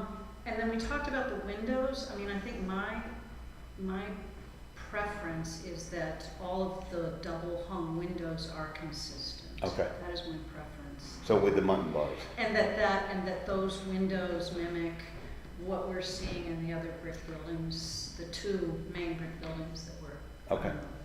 it's gonna speak to, so to speak. And then, so the Hardy panels, that's gonna be a rain screen system up there. Yes. Last time you were here, you talked about potentially pulling the second level in and not being in the same. We're still talking about that. If that's, I mean, generally that's what we do on second or third floor additions. We don't make it flush because Right. again, especially since we have two different materials. Yeah. So we're gonna pull it in at least 8 inches, probably 8 inches. It's probably gonna be the dimension, which is the depth of the which is the depth of the cap. Right. And one of the things we talked about, I mean, it's the details of this. We need to do project. we can present a section to you of this. Well, I when we think get into it. more in elevation is because we're seeing it all as one, like we're not seeing it pulled in as it would look. Okay. And then you're showing what I'm guessing is that existing coping right there. Correct. There's a thick white That could go line. away. And I would think that if we're trying to match color top to bottom, it should all read Sure. as one mass as much as possible. That's a good just kind of point. to minimize the busyness of it. Yeah, that wouldn't be, again, it's a You know, I brick get that match you still color. have to design that construction detail right there. Right where it's sitting on the edge. So it's still probably gonna be a little bit further, a little bit set back because the point of the structural point is that the siding is thinner than the brick. Right. So the bearing point is set back. Yeah, I mean, you'll have to the something line. there. I Yep. just think it shouldn't be a contrasting color. Okay. Or material, Absolutely. even if possible. Maybe it's metal flashy. I don't know how you do it, how you end up doing it ultimately, but not to see that hard line. Probably going to be a 6-inch board or something like that, which could be consistent maybe with the siding, so Yeah. it should be. I mean, my personal feeling is that going towards the smaller scale, maybe, I don't dislike those larger panels just because this is an industrial building. So to me, that's, you know, we've already got block, we've already got metal panel, we've got brick. I don't think, I think adding something in a small scale like clapboard may not be appropriate. I can't visualize. I didn't either, that's why I didn't present it, but I didn't know if you felt strongly I about don't it. so- personally, I mean, it looks like you're gonna take these largish panels and go running bond across them, Correct. right? Staggered though, joints, not just, we're Right, yeah. like the brick running. Yes, running bond, correct. Yes, yeah, right. Just not that stacked. 2-foot module Right. instead of a 3.5-inch module. And that scale feels okay to me, like if it were bigger, not, what you're showing at least. That's my opinion. And then the coping on the very top of the building, again, you're showing that as, you know, maybe aluminum coping, it reads as a white line on the rendering. I was looking at the other buildings and, They should be darker. yeah. Okay, that's fine.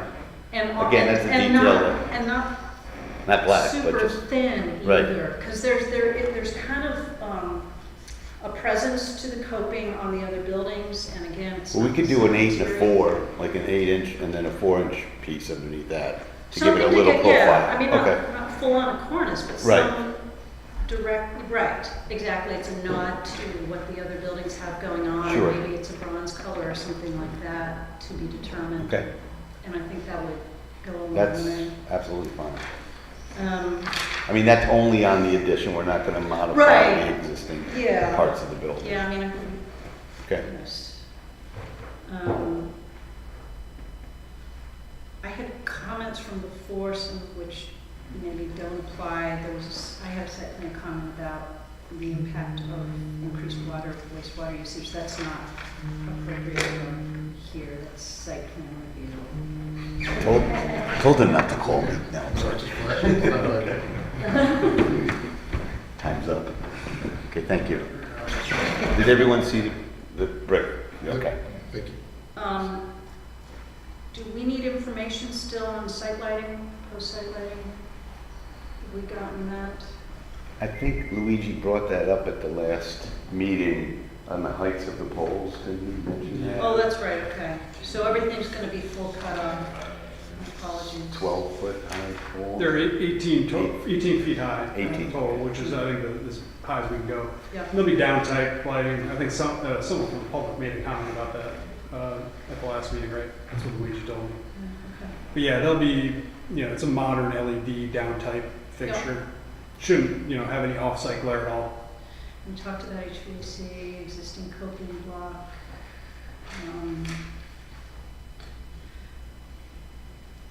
Oh, you have those little wooden gazebos. Again, it's a detail, but I You're think removing everybody feels that this should be great when it's done, and they're kind of tired looking. Yeah, we're removing those. Okay. I thought you mentioned that. The gazebo and And the chain link fence that's kind of. right, but the walkway, The walkway. yeah. Yeah. Gazebo's There's just a out. gazebo there and a Yeah, gazebo there. and then sort of They're being removed. Yes. and then a very rough shaped section. There's a section of chain link that's in rough shape. Over here on Cooper Street? Yeah. Yeah. Okay, so you guys want to see that gone? Too? Not replaced. Yeah, I don't know what it was there for.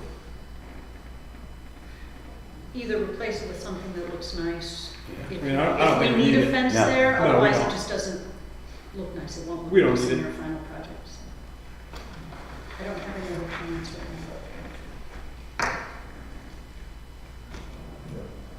Start. Sure. Having my business in a building that has 1860s, 1900, 1970s, and then at some point around 2000, I think, parts of it.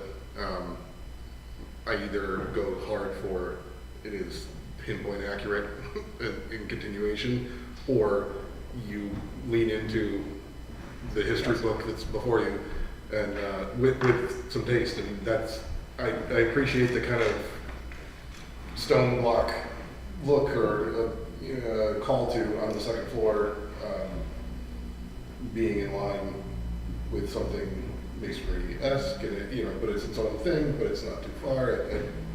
I kind of like that. It's nice to see. Yeah, I'm kind of like, okay. One question, if you set back the second floor 8 inches, do you have to add gutters or anything like that? No. You don't No, it's minimal. I mean, the coping should slope just slightly, whatever we are setting back. It would still have a slight cant to it. But I think we're gonna review that when I do get up on the roof. I thought that was also nice, the back a little would look. You do prefer that? Okay, I yeah. thought that was, Yeah, I think we did that in Albany recently, and it does make a little, that shadow line, just because you're putting in addition, you're being honest about it. And that'll be a dark material too. Correct. Yes, no white trims or anything on the coping. Yeah, fine. I think it looks nice. I was driving around, I saw Eric's email about the vertical brick, and I was driving around, and a lot of buildings have that. Mm-hmm. In that area, I think it's AFSCO that's right there, has Mhm. it, and a couple of the other places, I think the food pantry right there has it. It looks nice. Is that something you guys might be able to put in? I mean, it would Only if it certainly- was if we could take brick off of this building, Mhm. be an exact match. It's just really hard. We have brought brick reps to sites, and they get pretty close. The other thing is the colored mortar that's there is very prominent. It's almost like a pink. You saw the picture, so it would have to match. And we did the one in Albany, and Mason just wasn't able to hit it with the mortar. Did the brick, but then you saw like the difference. So I mean, we could look at it. I just don't. I think it's a little. It's not as easy as. Little hokey, sort of. It's like an Yeah. attempt. I was It just would be thinking one it would thing. be in sort of the flavor of the neighborhood with that. Right. I mean, if we built out piers or something, and there was relief from the other brick that's there, but that's not this building. They don't have those corner, corbels or anything that are prominent. It's just Yeah. running brick. So I don't know if it's anything we want to continue to express on it. Other than that, I like Nina's ideas about the matching. Yeah, we'll be able to Okay. do that. Thank you. Yeah, no, so I agree with most of the other comments. I think you've come a long way from the last one. I think the 2x5 panels is the way to go. So I think, like I said, it looks different, but it's not extreme. So I think.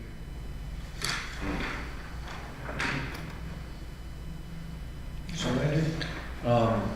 I too agree with the fact, the columns would look nice, but you brought up great concern, because right now we got a project that's got 4 different exterior claddings. We've now made 2 of them that are gonna match, so now we're down to 3 exterior claddings. Different ones, different colors, different textures. And that brick is not gonna match, the mortar's not gonna match, so we'll be back to maybe a 5 different that color makes textures. sense. Yeah. I didn't realize that. Yeah. And like I say, it's obviously something we're all struggling with, and I think we're just trying to make it look as best as we can, you know, so that, you know, it's not. Yeah, it's a Yeah. conundrum a little bit, scale wise. And then also too, I go back to the fact that you're going to individual mini splits, it makes their footprint and profile smaller. But by the same token too, I think it would be something I don't think we'd want to see them, you know, because it starts to get almost like a cornfield type effect when you're going to that many of them. So, you know, I guess is it too much to ask as far as saying we would like a relatively close placement drawing? Yeah, towards the center. Yeah. Absolutely. Okay. Yeah, I mean, I don't know if that's something that we would be required to put like some split rail fence around. We've done that before, Right. set back. Right. I think we did show the approximate placement on the roof, and just based on the size of this building, if you set them back, 20, 30 feet, There's only 30.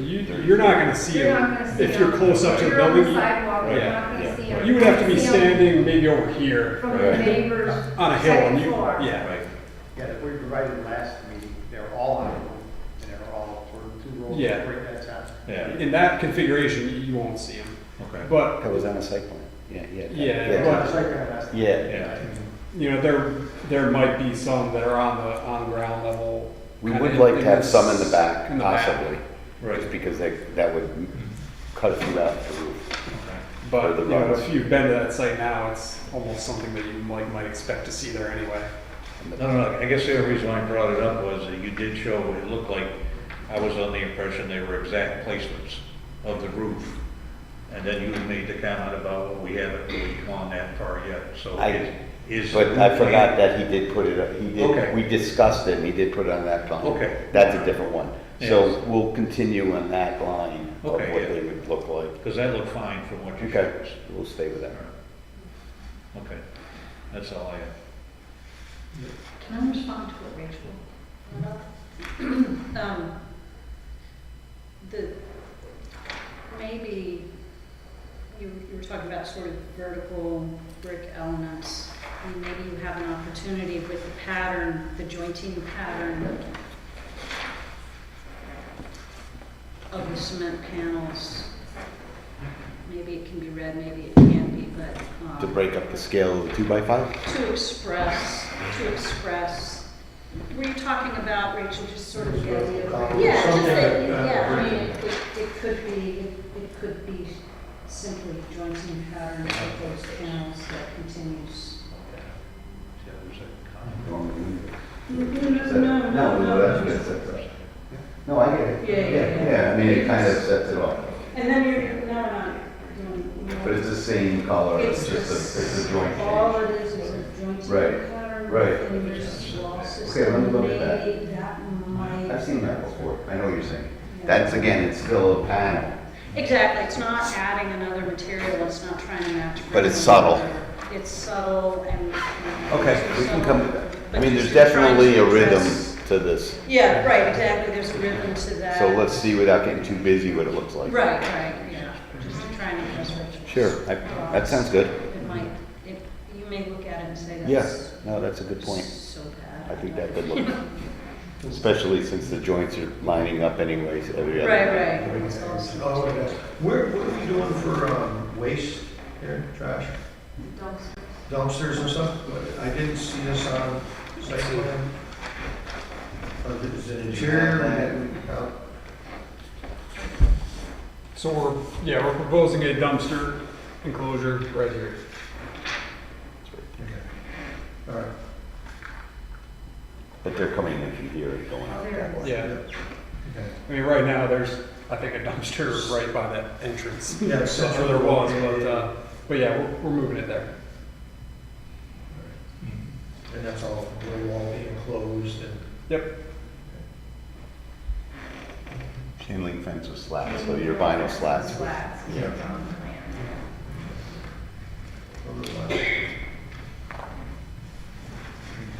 What's that? Yeah. I think we can.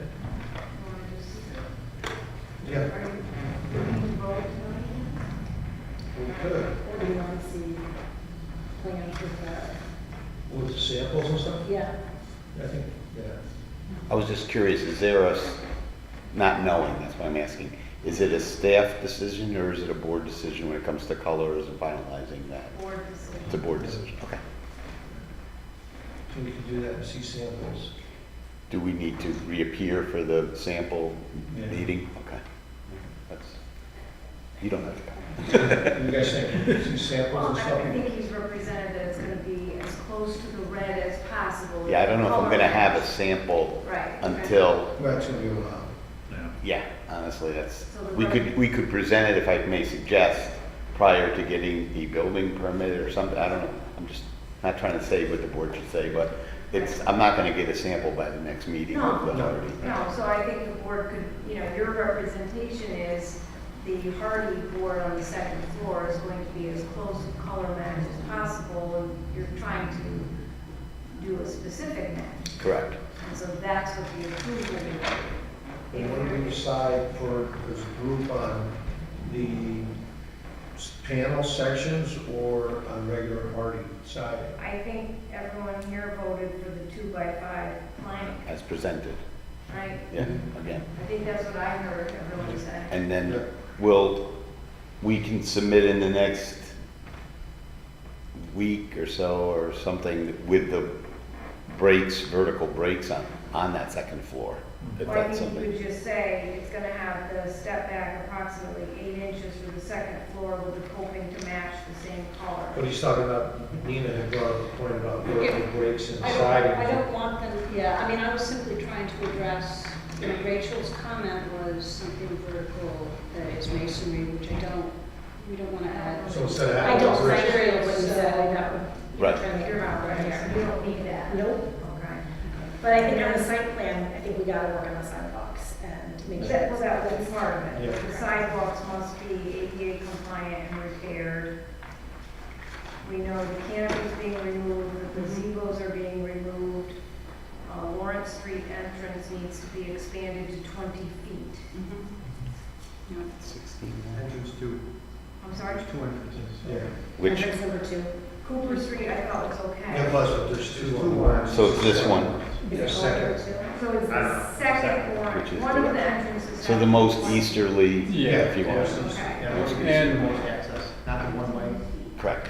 Yeah, I mean, we should probably note, this entrance is not on our property. Yeah. But I believe there is an easement that, allowed access, because obviously that's a one-way, this is their parking lot. But, we can, just looking at it right now, I've been out to the site, I don't know what that entrance looks like. I'm thinking that we can modify the curb on this wide sidewalk here, because right now you got 18 feet, curb to curb. I think we can modify this curb here to be a mountable curb, so that you'll probably even have a little bit more than 18 feet, and a fire truck can get in there, as easily as Mountable, possible. yeah. It's fine. And just favor one side. So that's. Because this line of sidewalk goes all the way through, so that would all have to be modified. This is just the curb. Yeah, we don't allow it. And there's enough room to sweep into this. You also said the windows on the second floor were gonna be white to match. Correct. We talked about Lintel. an express lintel. Correct, lintel, so- yeah, and a white lintel as well. So these are all the conditions. Part of the plan. Yeah.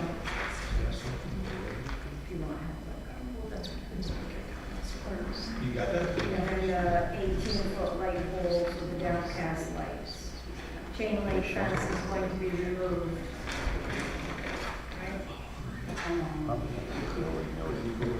Yeah, excuse me, these are already noted, the LED 18 Yeah. footers on the plan, so. Okay. So if you think you're gonna vote tonight, then we should do our seeker. You guys think we have enough to vote here? I'm comfortable with You want? it. Can we read one more time for the record kind of what? Going to require? Yeah. For a site plan, Cooper Street, the most, the Lawrence Street most easterly entrance will be widened, but it could be accomplished with the mounted curb cut. The sidewalks will be repaired and ADA compliant. The canopy and gazebos are being removed. The chain link fence on Cooper Street is being removed. You saw your dumpster enclosure and the light fixtures are noted on the, I think that's it for site plan. With respect to architectural review, the second floor is going to be 2x5 plank or panel, hardy board with the color match to the first floor. There's going to be approximately 8-inch step back to the second floor. The coping will match the same color. The windows are all going to be white, double hung to match the first floor with the white lentils. If I may, with the same mutton pattern, Same mutton pattern, okay? is that what?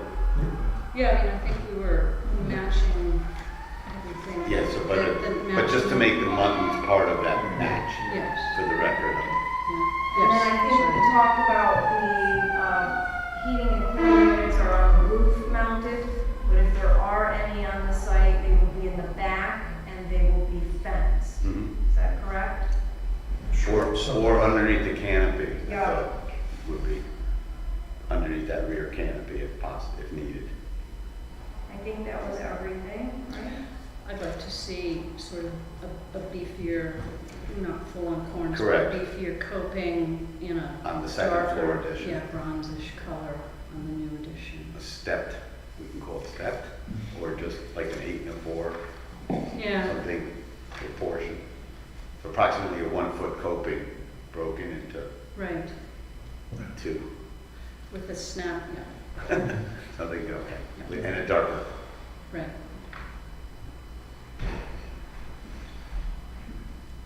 Is that everything? It's everything. So you're gonna, well, we'll do seeker first. So with respect to seeker, I would classify this as an unlisted action. The applicant has completed part 1. The board is required to review part 2. Number 1, will the proposed action create a material conflict with an adopted land use plan or zoning regulation? No. No. Will the proposed action result in a change in the use or intensity of use of land? No. No.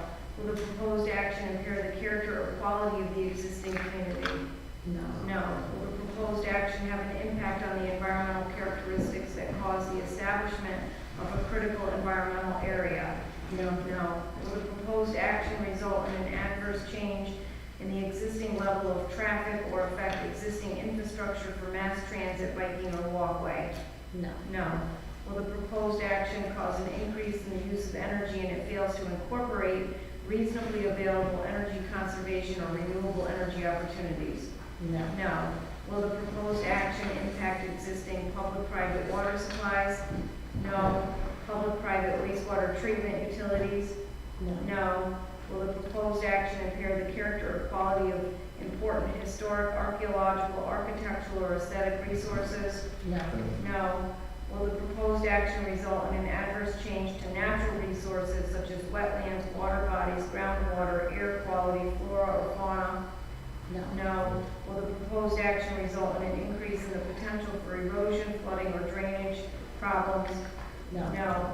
Will the proposed action create a hazard to environmental resources or human health? No. Based upon the board's review of Part 2, the board could issue a negative declaration. Nothing to it. I'd like to make a motion that the Glens Falls Planning Board hereby accepts lead agency status for Luigi A. Palesci, It's not my owner name. of tax map, commonly known as 76 Lawrence Street. The board has determined that the action is a type 2. Unlisted. And has reviewed the long form, The short form, environmental assessment form, and upon documentation and discussion, issues a negative declaration at the meeting of May 7, 2025. Second. All in favor? Yes. Yes.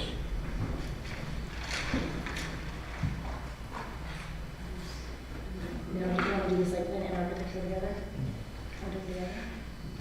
I would probably do separate. Okay. I'd like to make a motion that the Glens Falls Planning Board, acting as the Board of Site Plan Review, hereby grant site plan approval for the project identified as Luigi A. Palesci, PE, representing the owner of the commonly known address of 76 Lawrence Street, for approval for the project identified as, and located at 76 Lawrence Street, as presented at the meeting of May 7, 2025, with all of the conditions discussed and agreed upon at this meeting. Okay. I second that motion. All in favor? Aye. That's site plan. I'd like to make a motion of the Glens Falls Planning Board, acting as the Board of Architectural Review, hereby grant architectural approval for the project identified as Luigi A. Palesci, PE, representing the owner of tax map 76 Lawrence Street, for architectural review that was presented at the meeting of May 7th, with all of the conditions discussed and agreed upon at the meeting. I second that motion. All in favor? Thank you. Okay, Thank you. Really appreciate all of your assistance. Look forward to it. Thank you.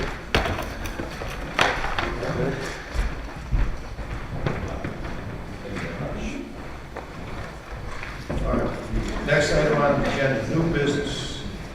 Site plan review SP 25-0005, Angela Riley, leasing tax map number 303.18-1A-4, commonly known as 240 Warren Street, seeking site plan review to open a retail dye and repair shop in the existing building pursuant to City of Glens Falls Code Chapter 220-20C and 4. This is application review required site plan review and approval. Hello. So my name is Angela Riley. I'm a new business owner here in Glens Falls. We are looking to open up our scuba business at 240 Warren Street called Divers Below. It's a 1,600 square foot space that's going to be split between retail and service work. The place was originally used as a t-shirt shop just recently, so we thought we could just go in and take over because retail to retail, found out we needed to go a little deeper with everything. So it's already previously set up, so all we did is we moved in, got everything all set up to go. So we're currently ready to open tomorrow if possible. And there is parking in the back, 15 spaces along the back side onto Hartman Place, I believe it's the name of the street. There's parking on the side on Gear Street, plus there's parking along the front of the building on Warren Street. So is there anybody from the public that would like to comment on this application?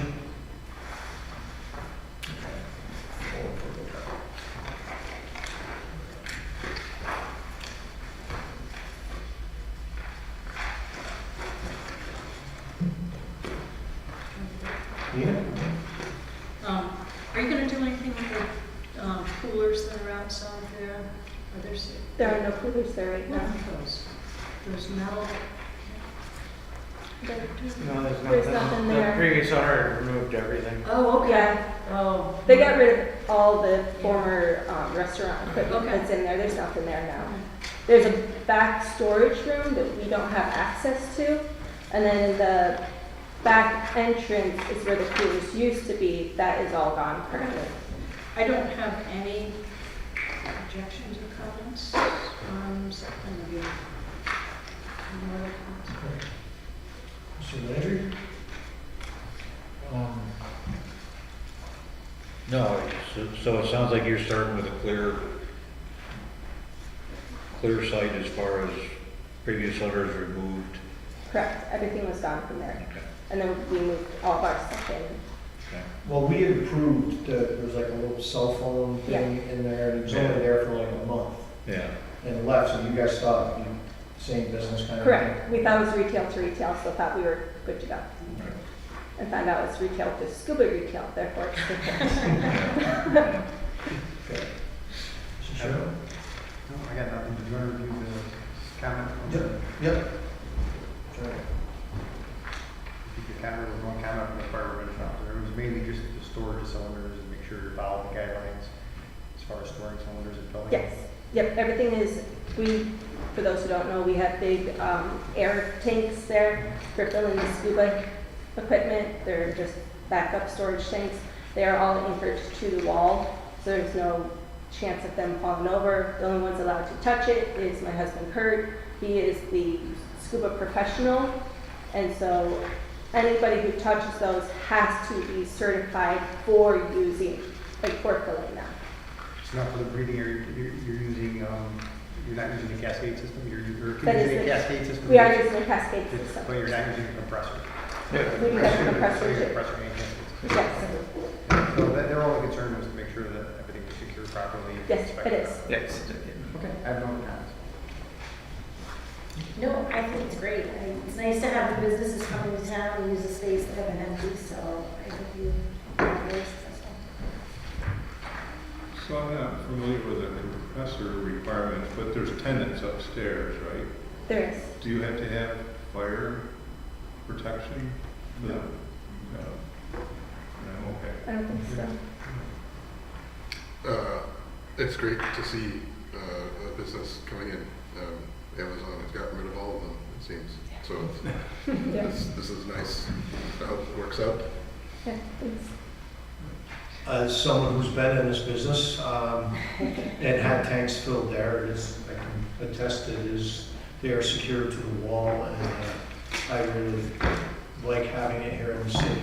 So I have no issues as far as anything on this. Can I ask, so they obviously had to stop, they went in, they thought They they're did. stopping, can they start now, or can they start tomorrow, now that they have this approval? Can you still be They will need a CO inspection, I believe, in order to get their certificate of occupancy. Once they have had that inspection and CO has been issued, we are more than welcome to. So can they get that soon? I mean, what, 48 hours from the time they call to schedule the inspections? or- I'm just thinking we're probably in season, so I feel bad, you know, that they, okay, 48 hours. Yeah, he tried calling this afternoon to set it up, and nobody answered, so.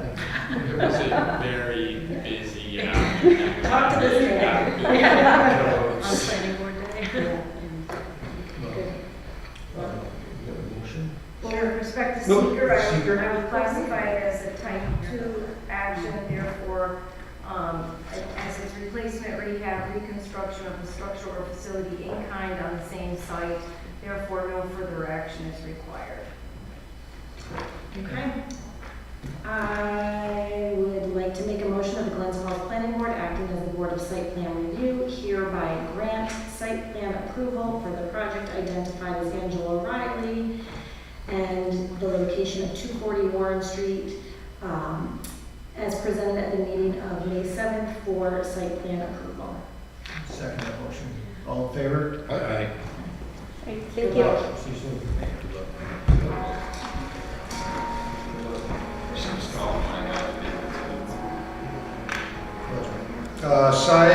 Signboard review, RFP 25-003, Edra Munir, leasing tax map number 303.17-9, commonly known as 99 Ridge, is seeking sign board review to place 2 exterior signs attached to the building pursuant to Glensville City Code, Chapter 186/A. This will require sign board review and approval.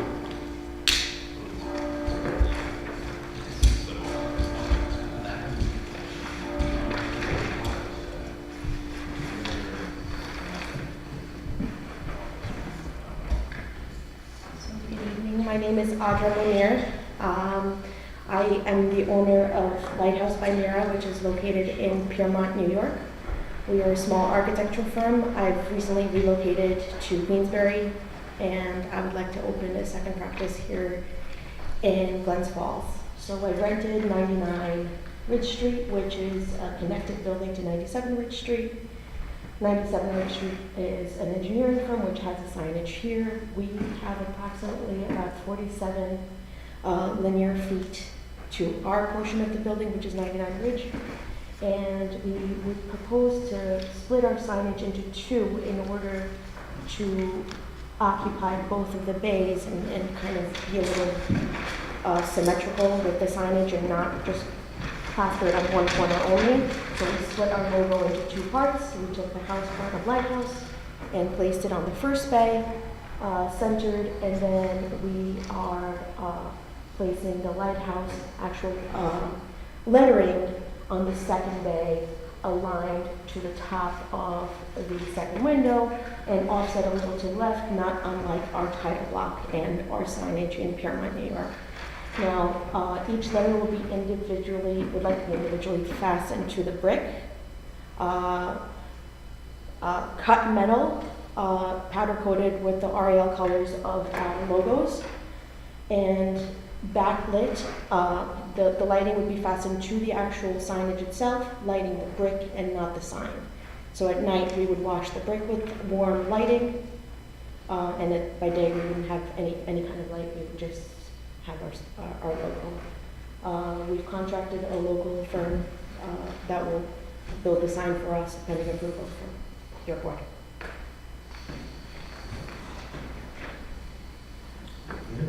I was going to ask what hours the lights would be on, but you just explained that. And soft LED. Facing the wall. Facing the wall, not facing the street. No, I think it looks great. Thank you. Yeah, I think it looks good. Yeah, good. Mr. Landry? The only question I had, you answered is backlit. Yes. So you're washing a brick. Yes. No, I think it looks good. We want to be sensitive to the fact that the hotel is across the street. Right. We don't want to disturb any neighboring buildings. We also want to keep it very soft lit and just acknowledging the building, but not really, we don't want to stand out. We just want to create a little light to the sidewalks as well, which we have very minimal at that. Well, you picked up at Glens Falls that we're not really, neon and bright. Yeah. That's not really our style. Don't look at the key. No, I think it'll blend good. It's modern and it's contemporary, but I think it's a good blend. Thank you. And we're glad you came to Glens Falls. Thank you. I appreciate it. Okay. No, no seeker required. Okay. This is okay.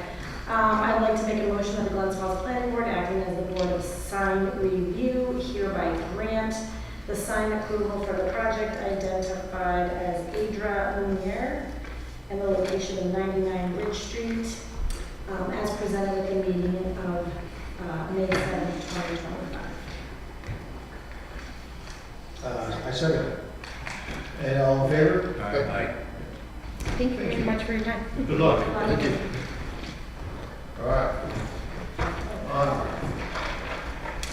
Architectural review, AR-002, Paul Broccoli, owner of tax map number 309.7-14-1, Pellegrino 74 Hudson Avenue, seeking architecture review to renovate the exterior of the existing restaurant pursuant to Glens Falls City Code Chapter 220-17D. This will require planning board review and approval. Good evening. So you guys like to do on Wednesdays for fun, huh? Once a month. Yeah. Good night. Oh, I'm sorry, I gotta do the regular stuff here. I'm Paul Burkockley, I own the Talk of the Town restaurant, 74 Hudson Avenue. We just want to do a little upgrade here. I think you have the drawings in front of you.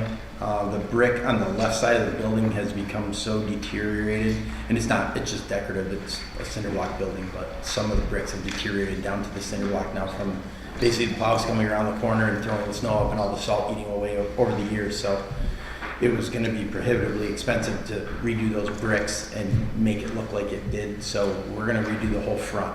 So we're going to take on a little bigger project. So we're taking there's an awning there that, I don't even know what it does. It's a physical overhang. I think they used to drop the leaf hook off there by horse and buggy back in the early 1900s. I don't know, it's been there forever and it's falling apart. So we're gonna take that off. We're gonna do the brick. I had a sample and I can't believe I forgot it. Up to about 4 feet up to the windows. There's a small awning over the second entrance, the left entrance, as you look at the building. Those are both coming off. We're gonna do just awnings over the windows and the doors. We're gonna redo the sign. That's just a rough, I'll have to come back before you for the sign. We didn't want to put the cart before the horse, so. We'll do a sign eventually, but that's what we're gonna do. We just wanna upgrade it. The building hasn't been touched, I don't think, in 50 years. So we just wanna make it, it's the gateway to the downtown of our city. We wanna make it look a little nice, a little more modern, and so we're gonna try and upgrade it a little bit. Is it the siding that matches on the side? Is it gonna be the? Yes, it's gonna board and back? it's gonna be really similar to that. It's a vinyl siding. So the building originally it's an aluminum siding. I think we've had to replace a few of them that people have hit over the years. There's aluminum on there. Yeah, It it's is, old. isn't it? So to do the whole building was gonna be prohibitive. Eventually we'll do the other two sides, but it's very simple. So there's a part that got hit 2 years ago. It's gonna exactly match that siding that's gonna go up the side. It's If you vertical, east or it's west? vertical, yes. So the color is gonna be Yes. the darker It'll red. match. Yes. And it's, vinyl board, so you have that vertical Mhm. pattern, then you're gonna have that stone. And then the awnings that you have, what are they gonna be that you're showing? They're just like a black, just a Canvas? it's canvas. It's a canvas Like on over it. a Yeah. frame kind of Yeah, thing? like a metal frame kind of thing. Okay. You know if those are exits, they have to have a code compliant overhang. 3 feet. Just telling me the size of your awning over these doors. Okay. That's not your main No. entrance and egress though, right? No, the main entrance is around the side. Do anyone use those doors to get in and out? People that have never been there before usually, but yeah, people use them. I mean, they're open and they're usable, but rarely. Just discuss it with PJ if you need it. Yeah, that's fine. You know, if it's a secondary. Yeah, however far out it's got to come. Yeah. I haven't done anything with the awnings yet. The awnings and the sign are going to be later. So those are black and then the. Yeah. And then any new lighting? We're gonna go with some soft lighting out front. I haven't quite decided on that. Right now, there's the old like porch lights like you would have on your home. We're gonna put something soft by the two doors. We haven't totally decided on that yet, but it'll be something decorative and Down. yes, down. And then you're gonna come back to us about the sign. The sign I'm gonna come back to you about, yes, because I have to work on that still, and we're working with GA West right now. So we'll have something that just looks a little more modern. I think it makes sense. I don't have any more comments.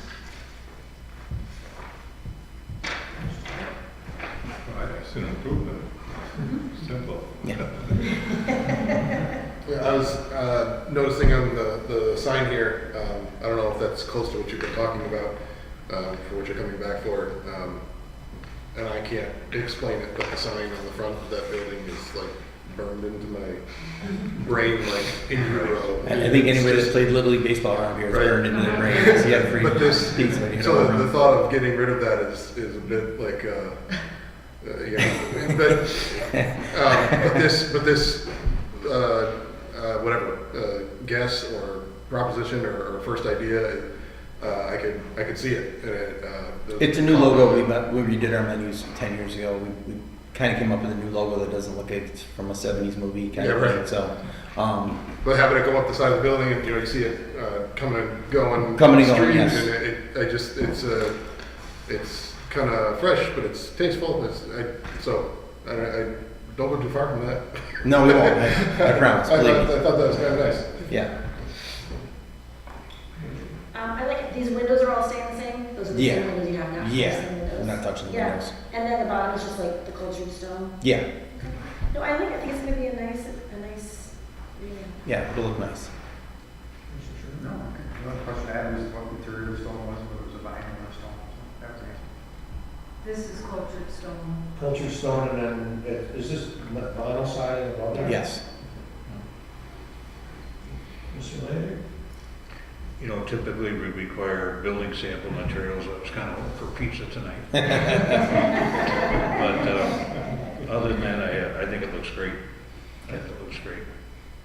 And the fact that you realize the fact that that is the gateway to the city. It's the main thoroughfare, and I think we're all working real hard to Certainly. make it all better. Absolutely. People come from West Mountain and the Dome that are coming to our place to eat or want to go to our downtown. Right. Our building looks old. We need to put some, so this will be a nice improvement. Just don't change that recipe. I'm not going to touch it, I promise. Okay. All right. I think it looks great. Again, it would be a big improvement. You guys will work your way around it. Like you said, it's time. Yep, and I've been dealing with the boys. They've been very helpful, so. There's an issue with public access, or was it the public space? Sure. Yeah, so Talk of the Town currently does not have their free assembly inspection scheduled. Never even heard of that. Yes, well, our fire prevention officer has been to the establishment and dropped off the documentation to have it scheduled. It is his request that it would be scheduled before you begin construction. Okay. Just scheduled. Sure. Awesome. And that's through Aaron? Yes. Who am I calling? You guys or fire? Prevention. Okay. So the fire department? And it's called the Lieutenant. Assembly Space Assembly Inspection. space inspection. And you can call us. Aaron Wharf. Aaron. So it's just contingent on scheduling. We just need to get it scheduled. So that's the condition. We can do it at approval on condition. Yep. of schedule. Call in the morning, I promise. But the work cannot start, they have to still do. Until they schedule The condition that we were told to relay was that if it was scheduled, they could Okay. begin construction. Okay, you want to move there? This does not require seizure, it'd be a type 2, no further action is required. I'd like to make a motion that the Glens Falls Planning Board act as the Board of Architectural Review hereby grant architectural approval for the project identified as Paul Burkockley, owner of 74 Hudson Avenue, as presented at the meeting of May 7, 2025, with the following condition, that they schedule an appointment with the fire prevention officer For their assembly space inspection. Thank you. Second. All in favor? All good? Thanks, guys.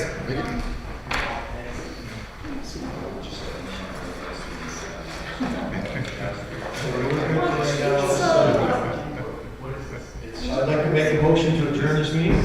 Second. All in favor? All right, now we're adjourned. There's a little thing going on.